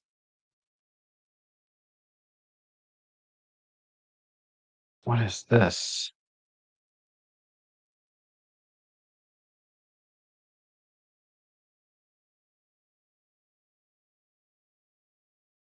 This one. Oh, this is an edit by Paul. Want to critique only. Something from John, something from Diamond, and okay. So just a couple of critiques, a couple of edits. Let me download these.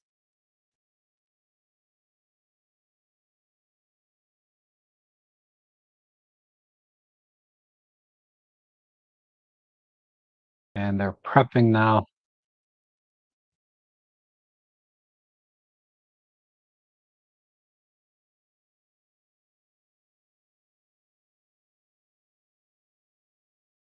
From my chat window, but it's downloaded now. So save this and extract them all.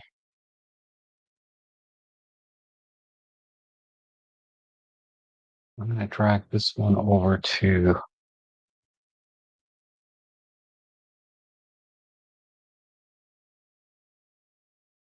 here. Like that. Okay. Uh,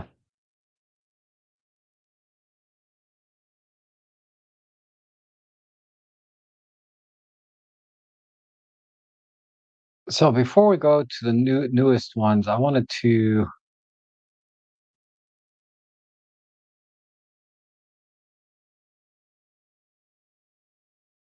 show you guys a couple other photos that I missed earlier. So she came. Oh well, let's start here. Oh, there's one here from Paul. Okay, sorry I missed this one. We'll do this one next. But I think Anthony sent this in. It's already been edited with D prime and everything like that. So I guess the only thing I would do differently, 'cause I assume this is sent in for critique, is I probably just add a little bit of unsharp mask to this image to bring out the detail in the feathers a little more. Um, if I had the raw image, I would probably drop a little bit on the eye, like I always do here, like that. Um, just to bring out the color there. I can even edit this JPEG a little bit. Just increase the saturation here on the beak, and then do an unsharp mask on the bird, maybe on the talons down here. Let's see. Oh, the unsharp mask is only available globally, but I can increase the intensity here, like so. See the difference? So this is with a little bit of sharpening added via an optics module versus without. So that's what I would do for this image, and then just add maybe a little contrast in the sky, like this.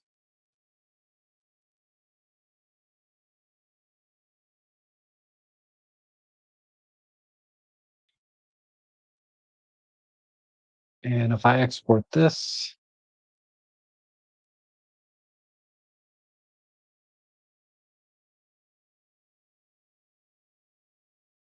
we can reset and just do a slider.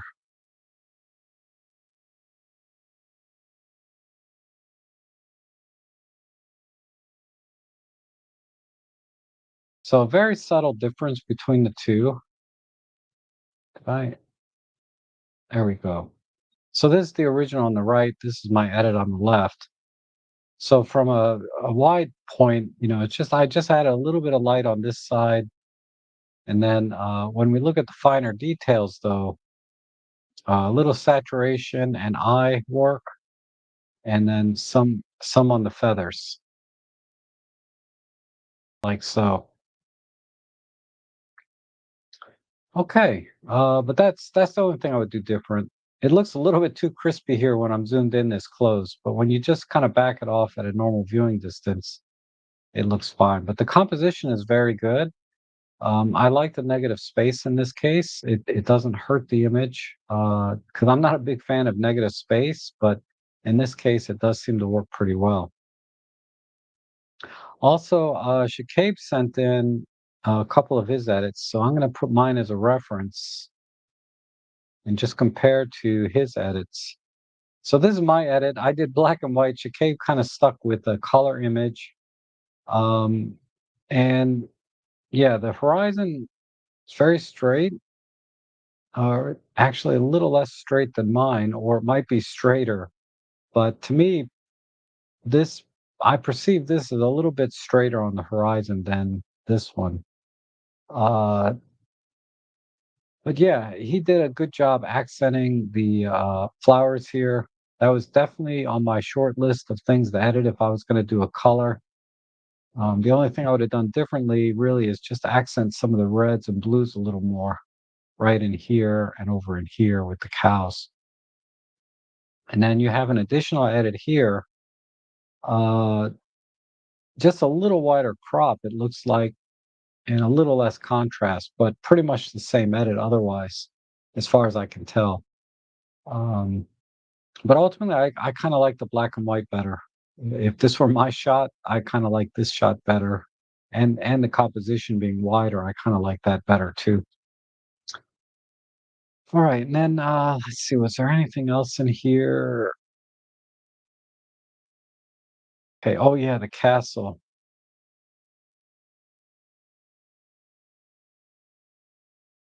This is Paul's edit here. And then this was my edit, I think. So let's do a comparison. So here's my edit on the left, and this is Paul's edit. So Paul decided to crop out the foreground here and just work with the castle. Um, but yeah, he did a good job with the perspective corrections. We did a very similar work. I didn't quite saturate the sky quite as much, but very similar work on the stonework and the colors. Good work on the side here. So very, very, very similar edit other than the composition. I decided to keep the composition straight out of camera. This is a little cleaner image over here that Paul did, but I like all the information and detail down in here a lot. So that I think that's the key difference in what we like in our composition and what we don't like. I really like this foreground. Uh, I know it takes away from the castle, but I like the detail here. But this is certainly a great way to crop the image as well. And then I think, yep, that was it for comparison. So let me edit this image here since I missed it. I kind of just pre-selected raw images, but DNG comes up as an RGB image. Ooh, we got a pigeon here. Let's apply basic preset. I'm not sure what to do with that pigeon. That's going to be a little rough. Um, let me just crop in a little tighter to minimize the effect of that pigeon.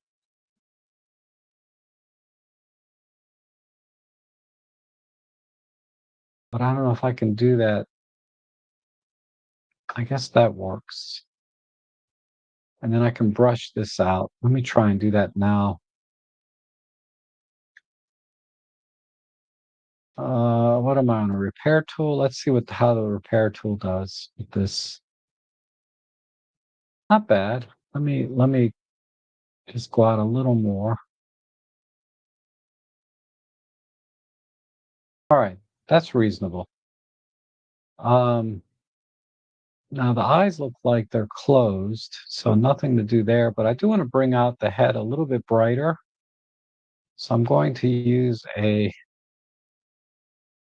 just a control point for the beak. I'll just brighten that in a linear fashion, and then also add some saturation. I just want that to stand out a bit more. Then I'm going to make a new control point for this duck's head and just do a linear push on the exposure, make it a little brighter, and then we'll do some control points for the feathers. They also need a little bit of a push, just a linear push. Maybe push the highlights a bit.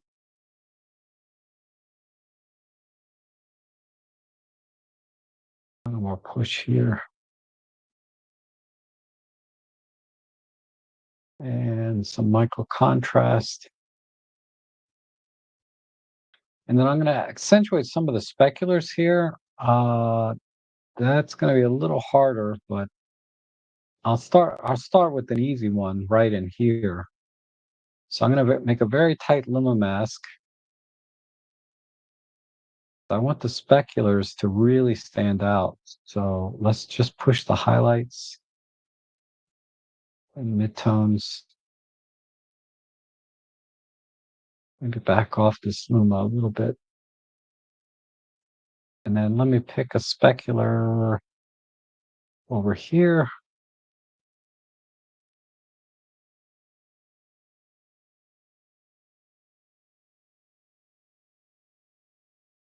And here.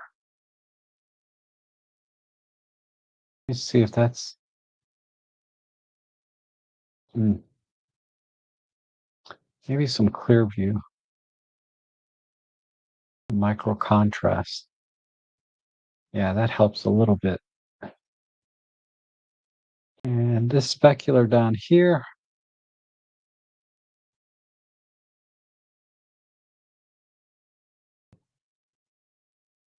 Okay, good.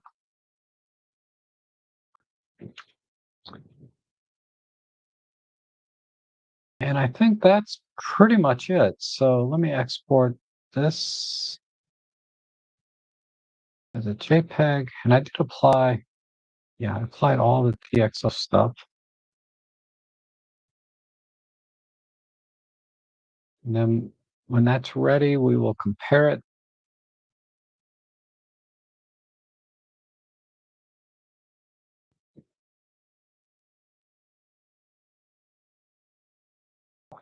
Okay, reset and do a side by side.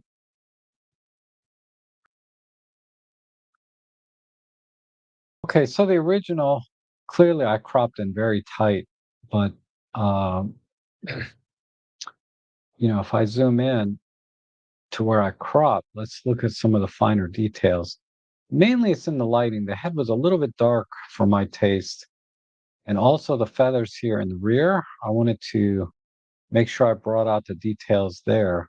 So you can see a pretty dramatic difference in the feather detail. And then also here in the speculars, I wanted these to kind of stand out as well. So, and there's actually, you can see a little blue color here in the duck, which is, almost not visible here. Or we're getting nice color back by pushing the shadows basically. So if we do a slider, that's the before, and that's the after. And I think that came out pretty good, especially getting rid of this pigeon right here. That was a little annoying, unfortunately. But okay, very nice. Um,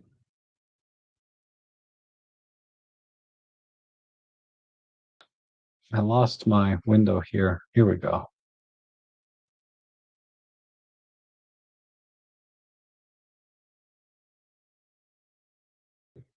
All right. Let's go to the new ones that came in.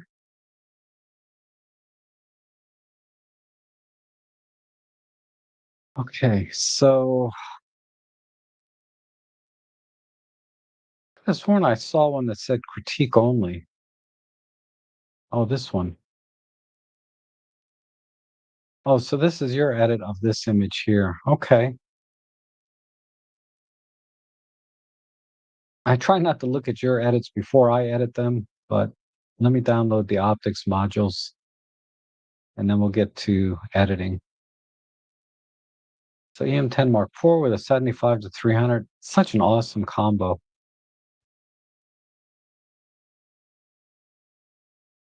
Ah, I should have rebooted my computer. Everything on my computer is kind of dragging right now. Let's get the optics module here. So a ZF with a 24 to 120, another great lens combo.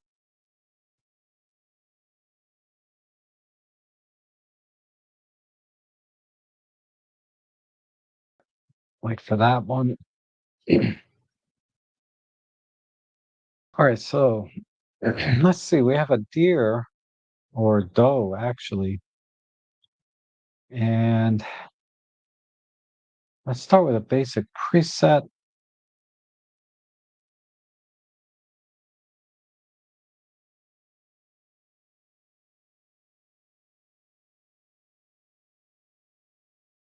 And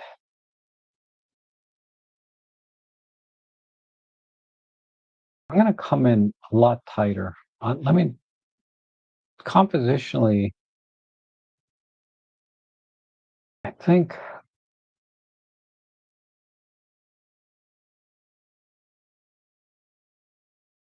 I, wow, I wish I could have like,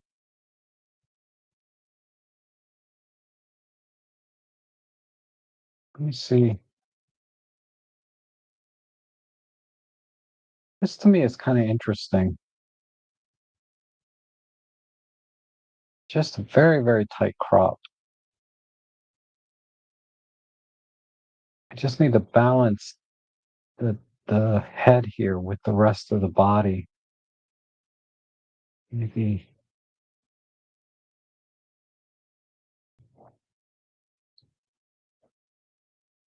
I think this works. So let's bring out some of the details here.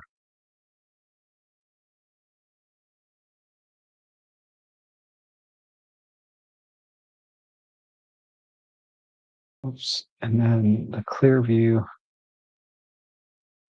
and some micro contrast. And then let's make a new control point just to bring up the shadows. So we're going to brighten this. Let's remove some of this green tint. Um,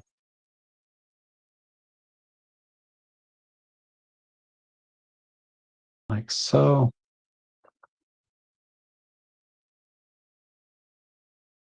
And I'm going to go back to the color and just do a global push on some of the reds here and oranges like that. And this is more of a yellow.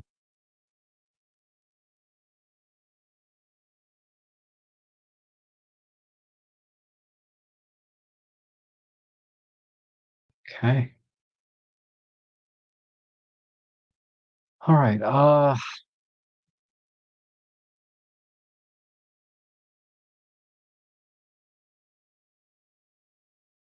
I need a little more shadow work.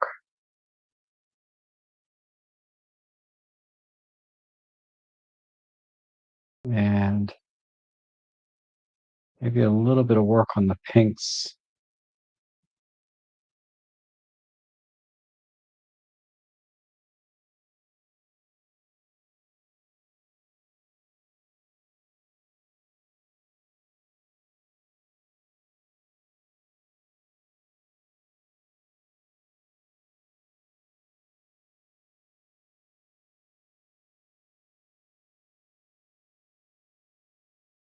All right, let me see where I'm at.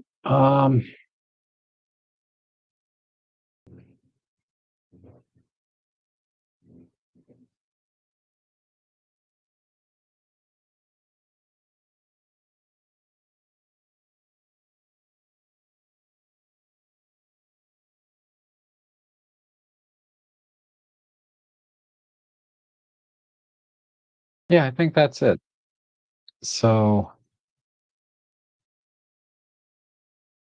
I get my optics module in. I did. Let's export this.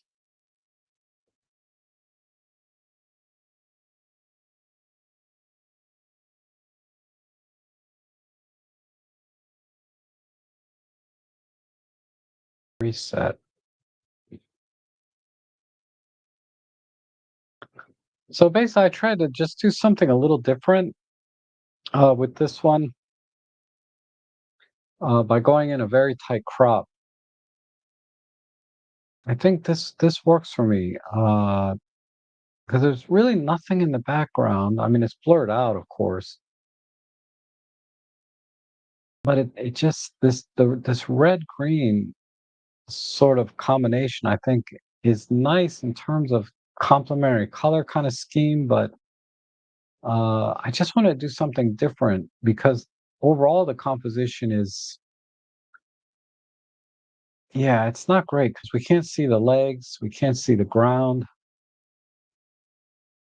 And really, all of the focus is right in here.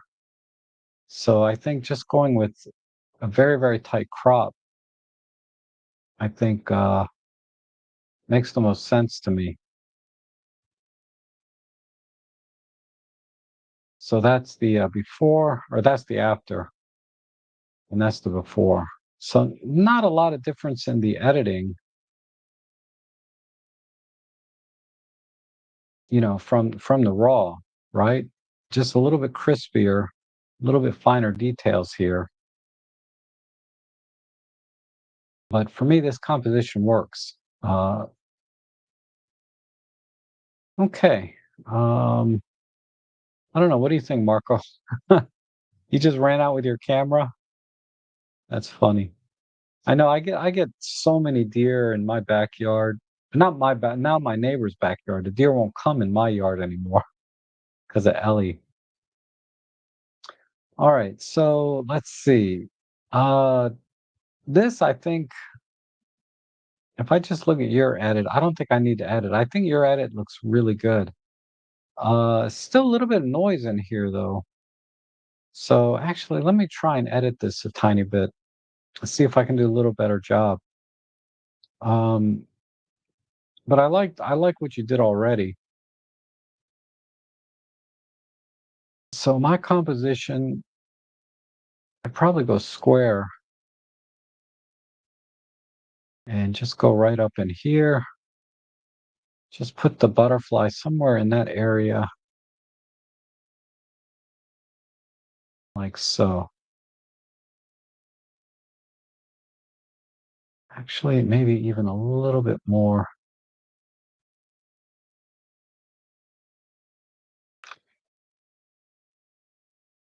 Mm, maybe a little bit more like this. We have a nice even spread of reds and greens in the background. And then for details, did I even apply? I didn't apply the basic preset yet, did I? No, let me do that first. I'm sorry. So let's do that. And then let's go to a square crop, but much tighter.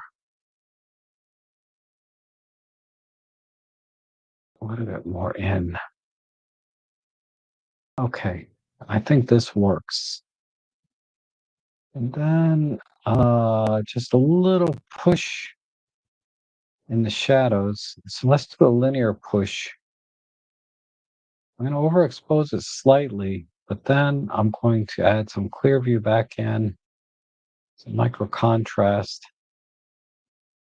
And then let's do a new control point for some of the blues. Well, it doesn't have to be necessarily for the blues, but let's do See if we can saturate those a bit more.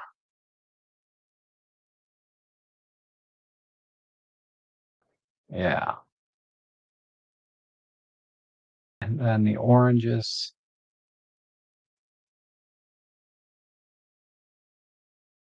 just saturate those a bit more.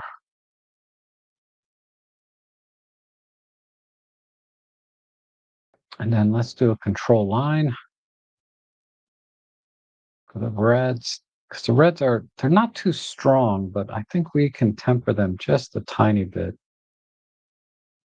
Maybe we'll just make them a little bit darker and just a little less saturation.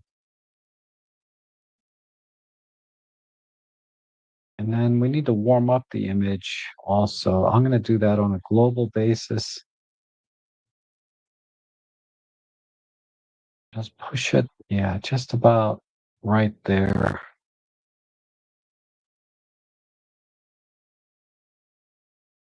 I'm not sure about the greens. Give me a second.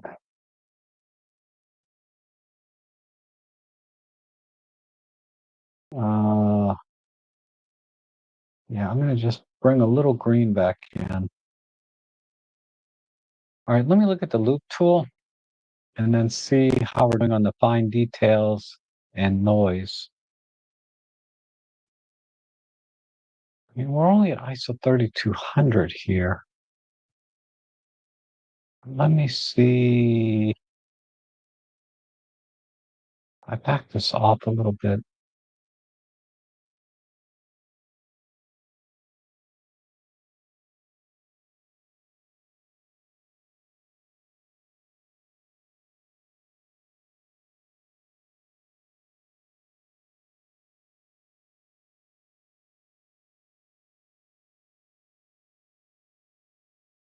Just trying to see if I can bring any more detail back.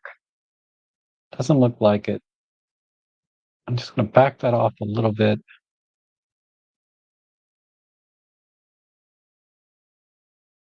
Okay, that helped a little, forcing details, but then let's back off the lens sharpening. This looks good. This looks good. Unsharp mask.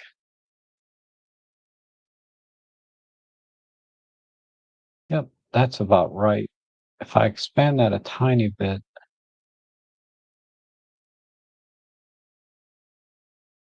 yeah, that's not helping a whole lot. All right, I think that works.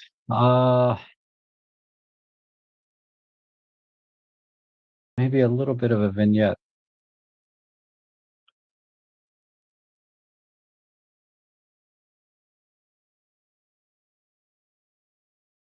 around the butterfly. So invert that, pull the chroma and luma back, and just pull the exposure in.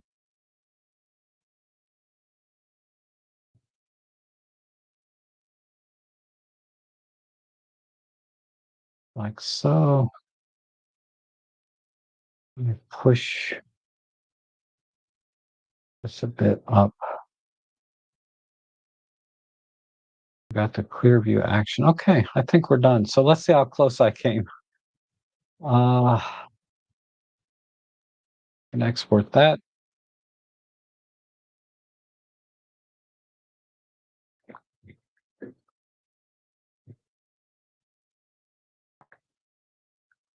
And we'll do a comparison.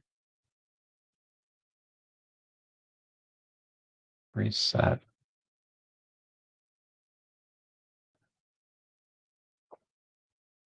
All right.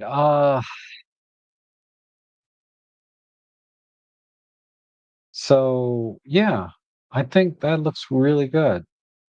I should probably back off the reds a little more because I when I added the vignette, the reds seemed to get a little bit richer. But if we zoom in,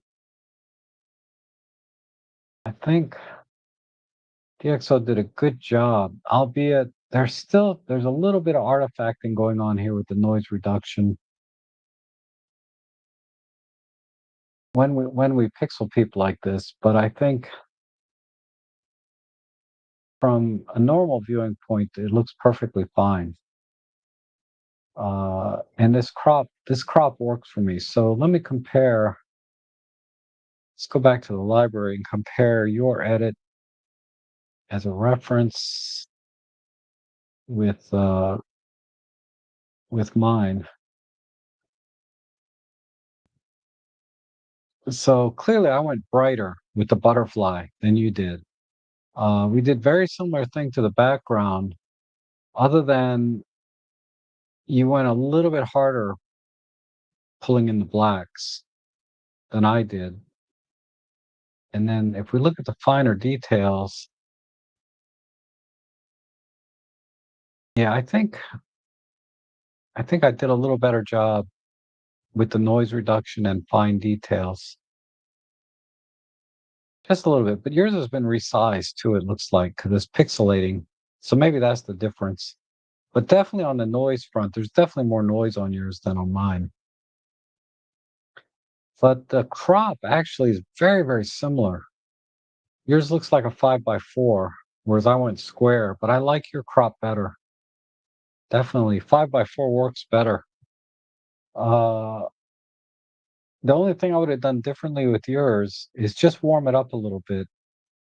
But other than that, I think you did a great job editing that and did a better crop. The 5 by 4 is definitely better. I got mixed feelings though about the brightness of the butterfly. I kind of like seeing the finer tones and not going completely to black until we get right into the body of the butterfly. Whereas here, it's a little bit too dark for me. But this darkness kind of hides some of the artifacts we're getting because of the noise reduction, right? But overall, uh, the strongest point here is you did a much better job with the cropping and make it a little bit warmer on the white balance. And that's the only thing I would change on your edit. It's a little bit warmer on the white balance. But okay. Um, last one here. Oh, we have this giant field.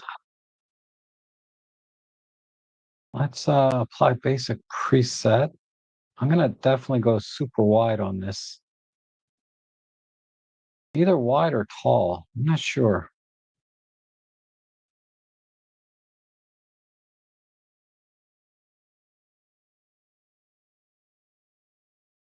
If I do this super wide,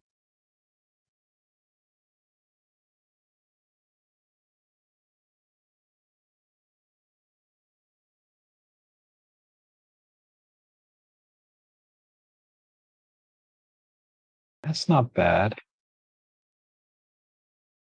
Or even wider.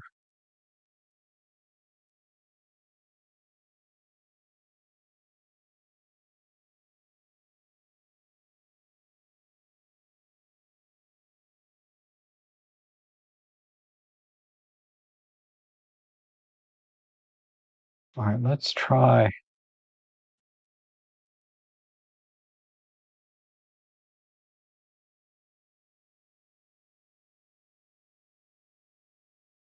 Let me look at a vertical.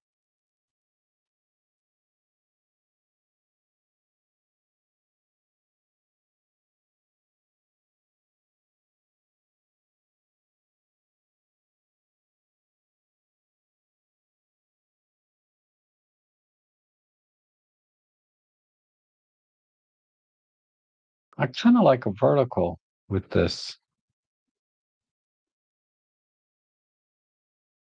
And I'm going to frame them very low in the frame. I kind of like this. Okay. So I'm going to accentuate these colors down here. Maybe it's a black and white, maybe. No, black and white is too flat. All right. So let's just try a global. Did I apply a preset yet? Yeah.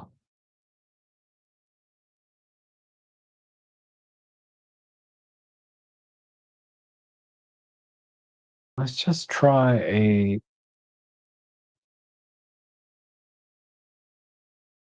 just a vibrancy.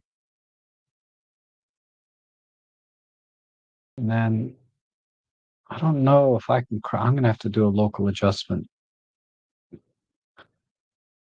Think on these individual colors.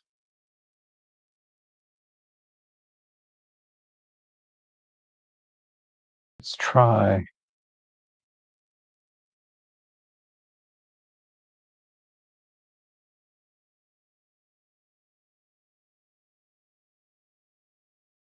I think that one's already pretty well saturated. We'll give it a little more pop. Uh, and then the grass is amazing. How am I going to bring this out? I really want to bring out the grass. So let me just do couple of spot checks. Kind of like when you're doing laundry, you want to do a spot check before you use a certain stain remover. So before I use a certain tool or commit to it, I just want to do a little spot check here. Yeah, the blacks are not going to cut it. Clear view helps. Micro contrast. Ah, there we go. I think this works. So I'm just going to go around the image with this. I don't think we need it up here. Just down in here.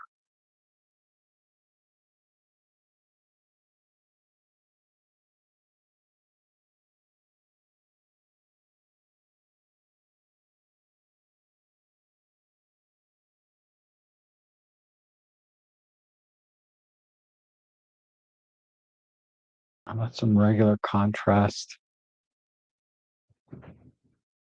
Okay, let me go back to the global and just pull the greens back a little bit.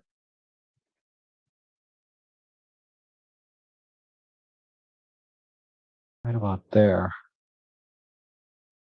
And then the sky, don't think much needs to be done here, but let me just spot check. Whoops, make a new one.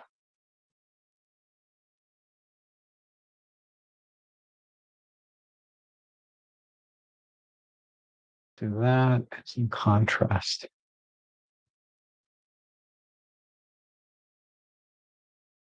Push the highlights and mid, ooh, too much.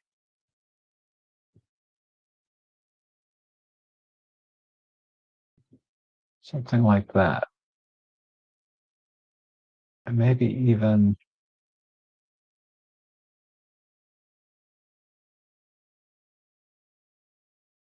no, we don't need to do anything with the white balance. I think it's fine.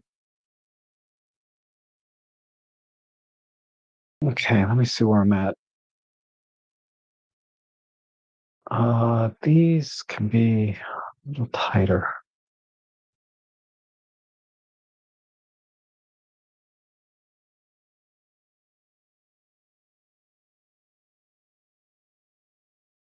Yeah.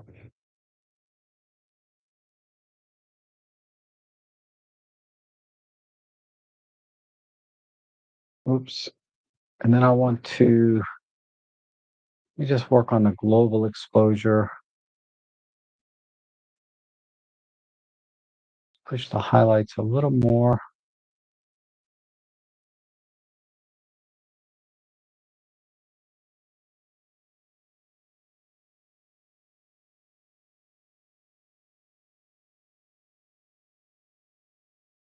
We'll pull on the shadows.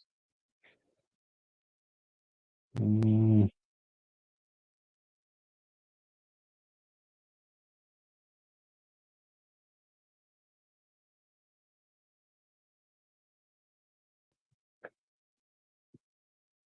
okay, let me export that.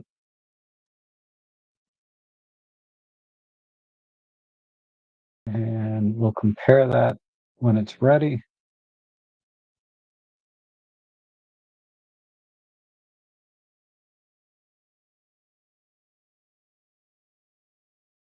Reset.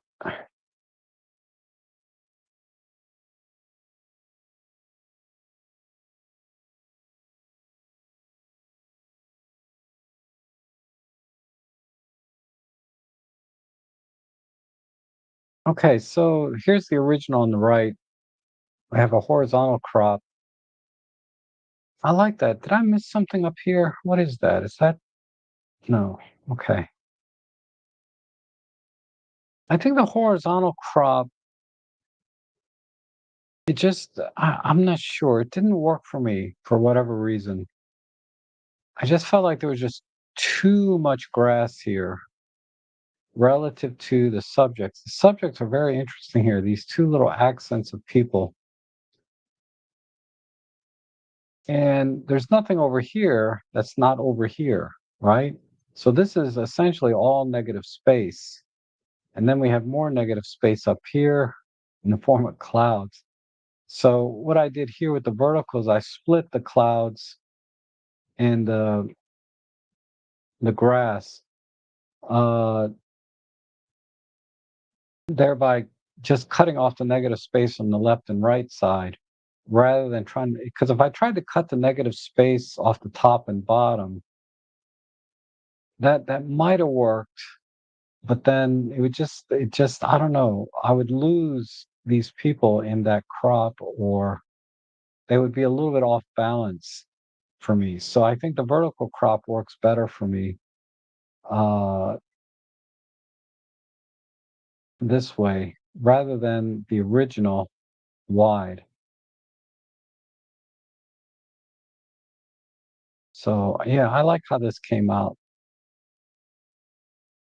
And then I really wanted to accentuate the grass down in here and not so much up here. Because when I did it up here, it just kind of cut into my eyes a little bit too much. So I just did it down here. And I think that looks pretty good. Okay, that looks like the end. So actually pretty good session today for just posting something the night before. Sorry I didn't post it sooner. It's very likely I can do a stream next week again, photo editing on Friday. I don't have anything major on my schedule the next few weeks.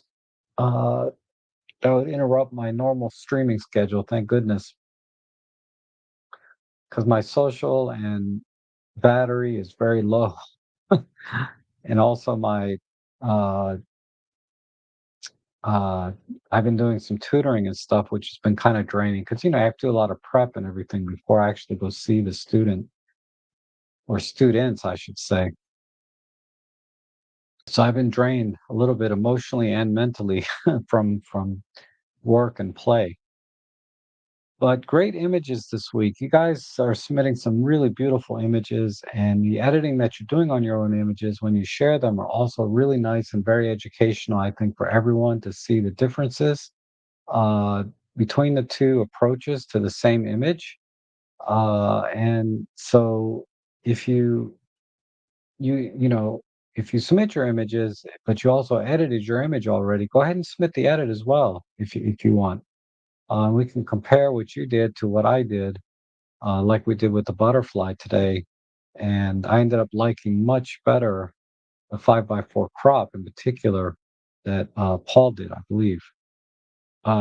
Sorry, who was this? John. I'm sorry, John's picture of the butterfly was much better crop. Just the white balance, I would have went a little warmer, but other than that, I think John, you did a great job. Okay, and I don't know if else is here. I'm gonna try to do another DxO special next week, but I'm really late to the game on that one. But I'm gonna try and do a giveaway on some DxO products like Photolab 8, Nick Collection, everything they have.